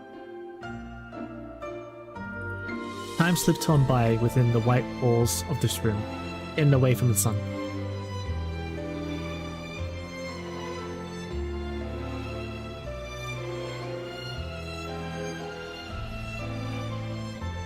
Minutes passed slowly for some time, until the sound of a textbook slamming shut brought the room back to reality. Sojiro stretched his stiff back and immediately got started on clearing up. Put his textbook back in his bag, placed his cup on the tray, leaving Alice's sitting in front of her on the floor. バイトの時間だ。 He said unceremoniously. He spoke as if to convince himself that he had no other choice as he prepared to leave the sleepy boy behind.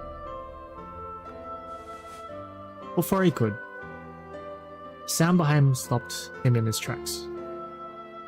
He turned around with his bag under his arm, a tray in his hand.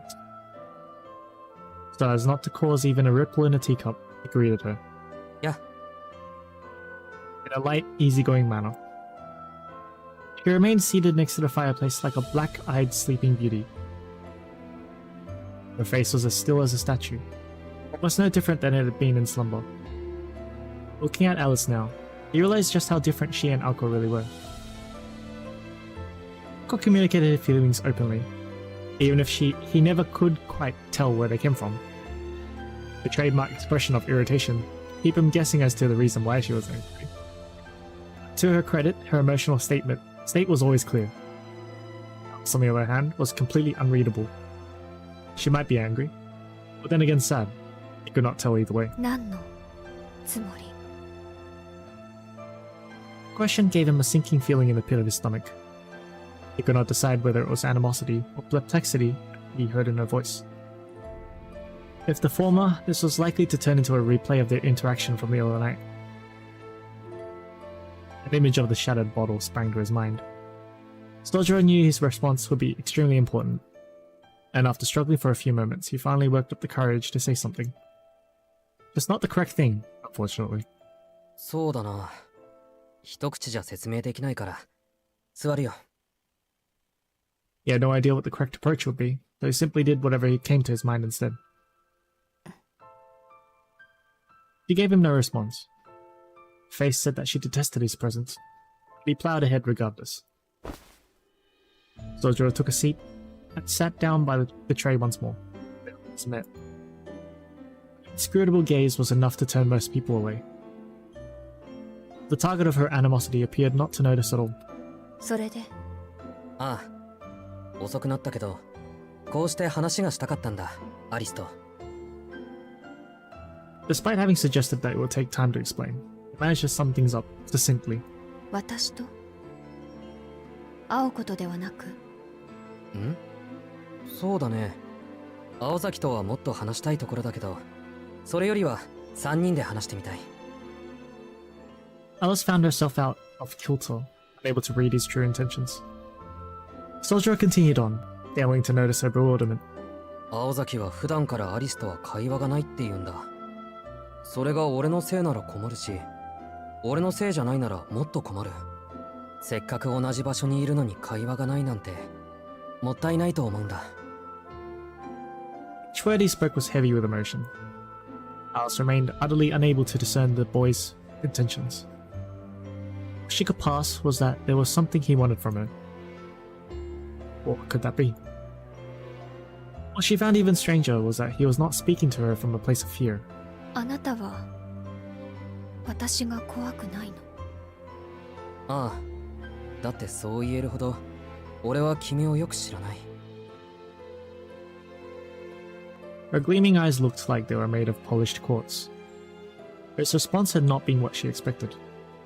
He spoke with pure honesty and unfettered truth.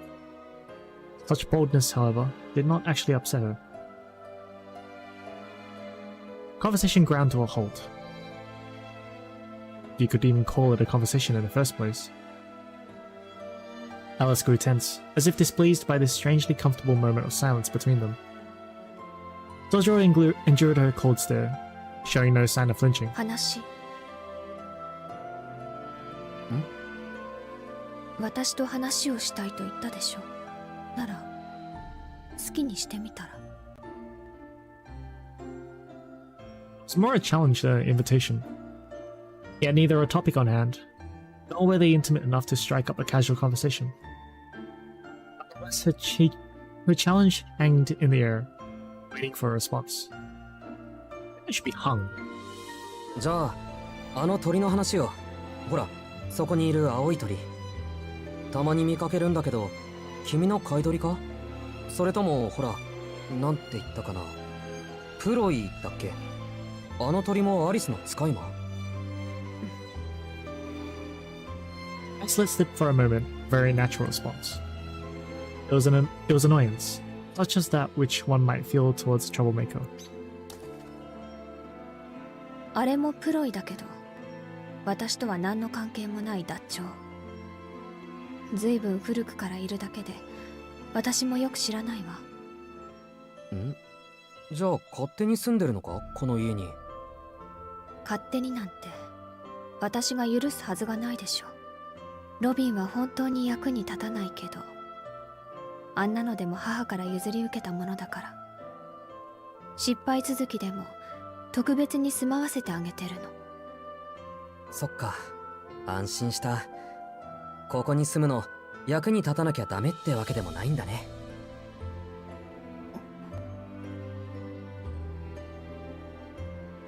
He turned away in silence to avoid looking at this hapless grin. Thus began Sojo's very lengthy monologue. He started with his part-time job, then moved on to school. Next came the amusement park and random gossip around town, and last the subject of rent. He spent all of 20 minutes on mindless small talk. Then he ran out of things to say, and finally stopped. ごめん、アルバイトがあるから、もう行くよ。That was that. After finally getting his long-awaited chance to talk to her, he realized he had no exit plan in place. So he returned his tray to the kitchen, placed his bag in the foyer, and headed for the door. She had never seen the boy so candid, which was why, overcome with surprise, she found herself calling out to him. 待って。 He had no reason to do so, and yet she called out anyway. ん？何？その、今日はポットがあったけど。うん。昨日の反省点だったから、結局使ったのは自分だけだけど。そう。そのポットはコーヒーとの兼用だから。ハーブティーには合わないわ。Oh. Sojira's eyes grew wide with shock. I remembered that there had been all sorts of cups and teapots in the cupboard, each one specifically designed for a different type of tea. なかなかに奥深い。あれかな。慣れないことはするもんじゃないってことか。He let out a vexed sigh. どうして私を起こさなかったの？ Either she had not heard what he said, or she had been waiting this whole time for a chance to ask him that. In any case, her question abruptly interrupted his stream of thought. He fell silent with introspection. The thought of waking her had not so much as crossed his mind either that day or the previous one. 言って、起こす気も、起きることも期待していなかったのは。Her eyes were filled with animosity. Words were useless against such an all-piercing gaze. The setting sun transformed the foyer into a battle of life and death. So deceptive answers would not be permitted. Amidst the palpable tension that filled the room, any move, wrong or otherwise, was likely to get himself killed. He felt pain rather than fear. His voice was icy cold, preemptively rejecting any response he was to give. The boy vaguely imagined a newborn chick that had fallen from the nest, struggling to survive on its own. It gasped, hanging on to a thread of hope, yet detesting where that thread hung. 言わなきゃいけないか。Snorted sharply. じゃあ言うけど、別に深い考えがあったわけじゃない。単に寝た子を起こすのは良くないだろ。冗談は聞いてないわ。冗談じゃないよ。眠っているのならそのままでいいと思ったんだ。話はしたいけど、それはまた目が覚めた次の機会にするべきだって。随分と悠長なのね。青子があなたを守るのは今日までだって聞いているけど、私に取り入る機会はこれが最後なのに。それともあれだけ忠告されておいてまだ何も分かっていないの？ None. Swore to her, agreed to her terms, gone as far as to sit face to face with her to get to know her. Surely you thought this was enough to escape death. She believed as a mage that his naive goodwill and simple-mindedness were the reasons she needed to execute him. Trivial misunderstandings would only make things worse at this point. そりゃ何もわからないよ。魔術とか魔法とかたった数日でわかるもんか。はっきりしているのはアリスも青崎も言ったことはきっちり守るってことだけだ。ならどうして？ Gaze said what she really wanted to ask. She wanted to know why he did not beg for his life. He knew the answer. He saw the look on his face when he turned to leave without so much as trying to wake her. A look of resignation. What on earth had it meant? どうしてってそう言われても困る。そうだな。機会が訪れなかったのならそれはそういうことだと思ったのかもしれない。君の寝顔はそれぐらいなんていうか判断に困った。青崎とは違う意味で簡単には関われないと思ったんだ。Kojiro struggled to find the right words. Said what he was feeling in that moment anyway. He'd seen a sleeping witch of the wood who clearly needed someone's help, yet sought the help of no one. そう。でもしずきくんは関わろうとしているのね。その機会は訪れなかったの。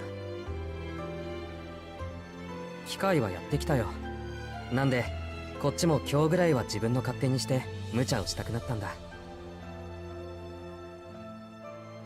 しずきくんの言う通りなら私はあなたを拒絶するしかないのに。まあそこが難しいところなんだけど。Kojiro glanced at the entrance. He had no reason to. He just felt an urge to do so. 多分そこを解決したがってるのは俺だけじゃないと思うよ。Muttered as if speaking to himself. It was clearly meant for her to hear. He knew full well how poorly he had understood the situation. All this was one giant misunderstanding on his part. His tiny gesture of goodwill, pitiful and pure, resembled that of someone reaching out to help a dying kitten. For Alice, doing so would be akin to clutching the thorns of a rose. She felt pain in her chest for the first time in quite a while. けど私はあなたの同居を認めてはいないわ。He addressed the floor at her feet to avoid showing him how he truly felt. If he had, he would have seen that her face looked just the way Alco's had earlier. だろうな。それはきっと今は解決できない問題だ。でもそのうち何かの気まぐれであっさり終わるものかもしれない。だからその時までアリスはずっと俺を嫌っていていいんだと思う。Her gasp of breath was like a response in itself. To suggest she could keep hating him. He had once wished to hear those words so dearly, if only the once. 大体だぞ。アリスだけじゃなく青崎も同居を認めてない節があるじゃないか。だから認めてもらうなんて意気込み自体が間違いなんだ。どうあっても俺は青崎や君たちとは違うんだし。となるとあとは我慢してもらうしかない。難しい話だけど一緒にいても邪魔にならないぐらいならその可能性は上がらないか？ Thinking that of course it was possible. If it were that easy, none of this would have been necessary in the first place. It's not an agreement. There's no way he could have planned for things to work out this well. But his plan in fact had worked, if inadvertently, from the moment the conversation began. 例えばあなたが隣にいても眠っていられるぐらいに。そうだね。例えばの話。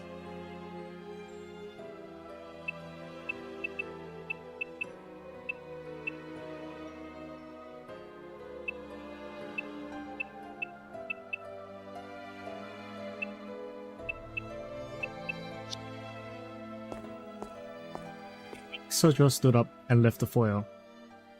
Alice did not stop him this time. He had a newfound spring in his step as he headed to work. But something gave him a moment's pause. 実際覗き見は趣味が悪いと思う。 Complained out loud to make sure a certain someone heard him. That Aoko? No more than 2 minutes had passed since Sojiro left the mansion. A long-haired figure came creeping into the foyer. Aoko was like he had been just outside the entire time, eavesdropping. 帰ってたの。 With a sullen glare, Alice addressed the interloper. Aoko was shivering from head to toe after standing in the cold for so long. She deemed gloves an abomination and refused to wear them except in the most extreme cold. As a result, her slender fingers were pitifully swollen and red. ちょっと前にね。それでどうだったのアリス。随分と話してたみたいだけど。 She looked strangely elated as she blew on her hands to warm them. This was not fooled at all by Aoko's facade, clear from the ill-tempered look she wore on her face. あなたがここまで過保護とは思わなかったわ。意地？それとも義務？どっちかっていうと成り行きね。で、どうだったのよ結果は。気に食わなかったら実力行使に出るって言ってたじゃない。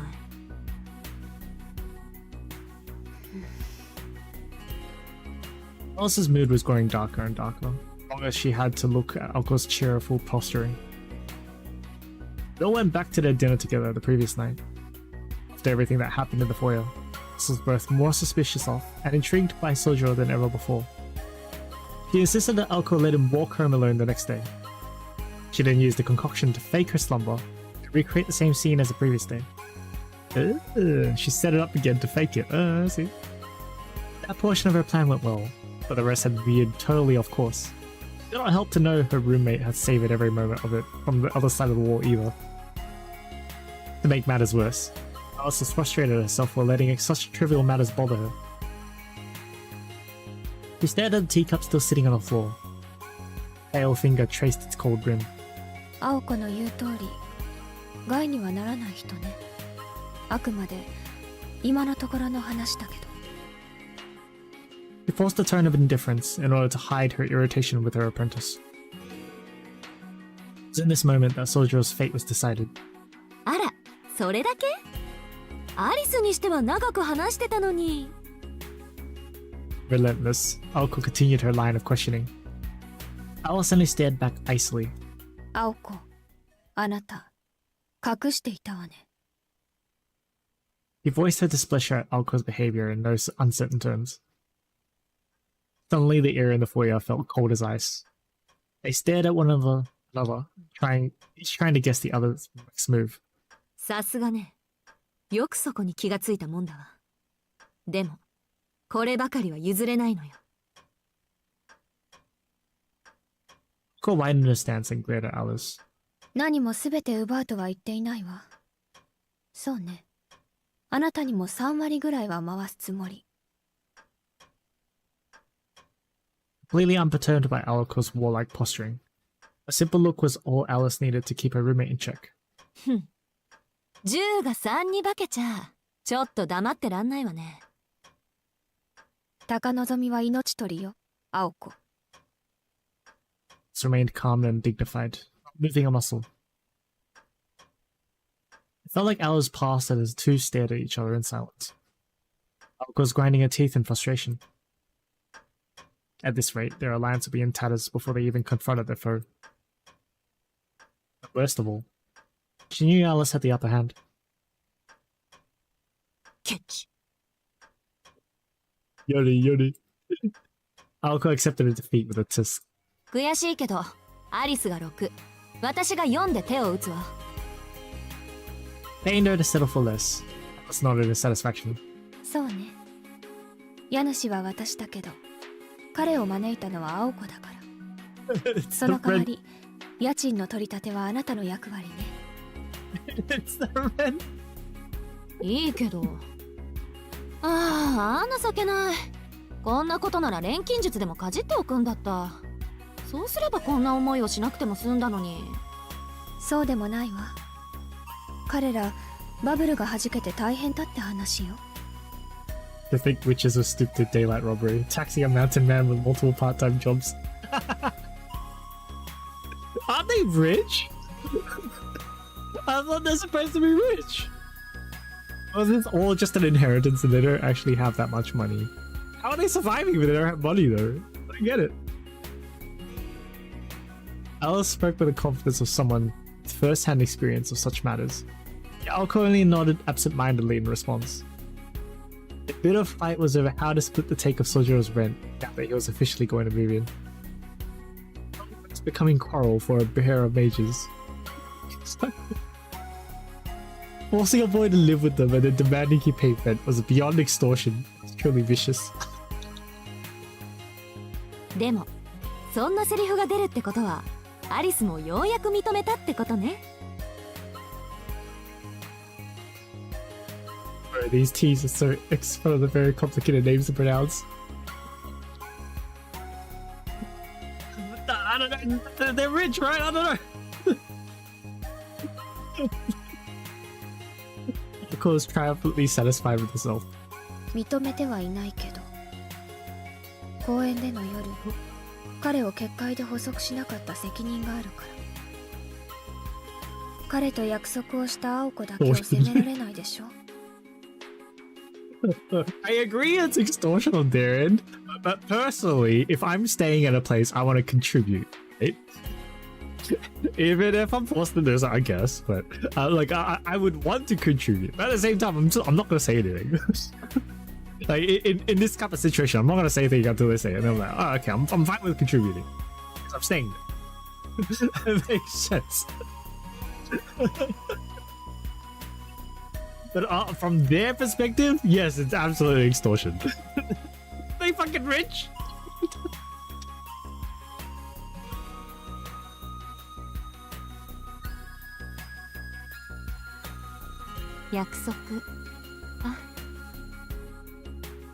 Alco looked up at the ceiling as she recalled the night at the amusement park. Only a week at most had passed since then. Alco had already felt that Sojo's fate and her own had become intrinsically linked. Perhaps they had always been connected by fate since the moment they met. She could not see into the future, so there was no way to know for sure. ま、縁とか運とかはともかく、変だけどいいやつよね、あいつ。Yeah, I'll contribute if I was to ingest poison, sir.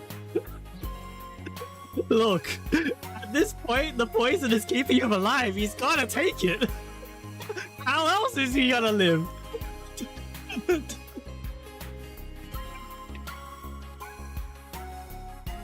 Unless they cure it for him, but I guess, I don't know. I assume they have to cure it eventually. I thought uttered to herself in self-confirmation more than to Alice. Alice could only look on in annoyance. Perhaps in an attempt to voice her displeasure at her comment. 青子、あの傷を知ってる？傷？ Raised her slender fingers to her mouth, as if to push the words back in. It was forced. She had blurted it out in the heat of the moment. A secret that no one else was supposed to know. But that which one couldn't keep to herself. Alco tilted her head in confusion. So... Alice looked relieved for some reason. Sudden antipathy towards Alco had dissipated as well. 幸せな人 said Alice, as she took a sip of her cold tea. She made no attempt to explain who was fortunate or why. A moment later, her beautiful face contorted in revulsion. まず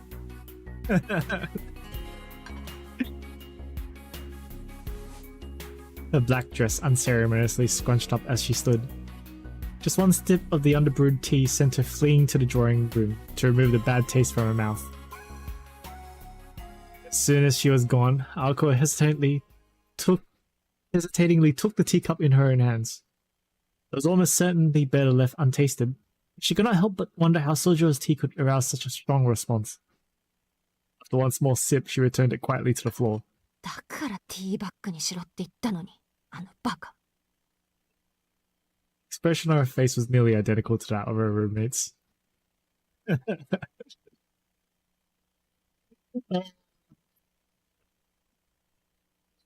Funny, funny. You funny man. You funny. Call it there for today. I don't want to, start episodes and only go halfway. So 2 episodes in, we're good. Tuesday, we're probably going to be playing probably HBR. It's probably HBR. Honest. Yeah, probably HBR. I got some gacha to do on HBR, so I'm going to do that. So if you want to join for that, feel free to. Otherwise, thanks for watching. Thanks anyone who has to be here. Thanks, Azrael. Be back with more Mahoyo next week on Saturday.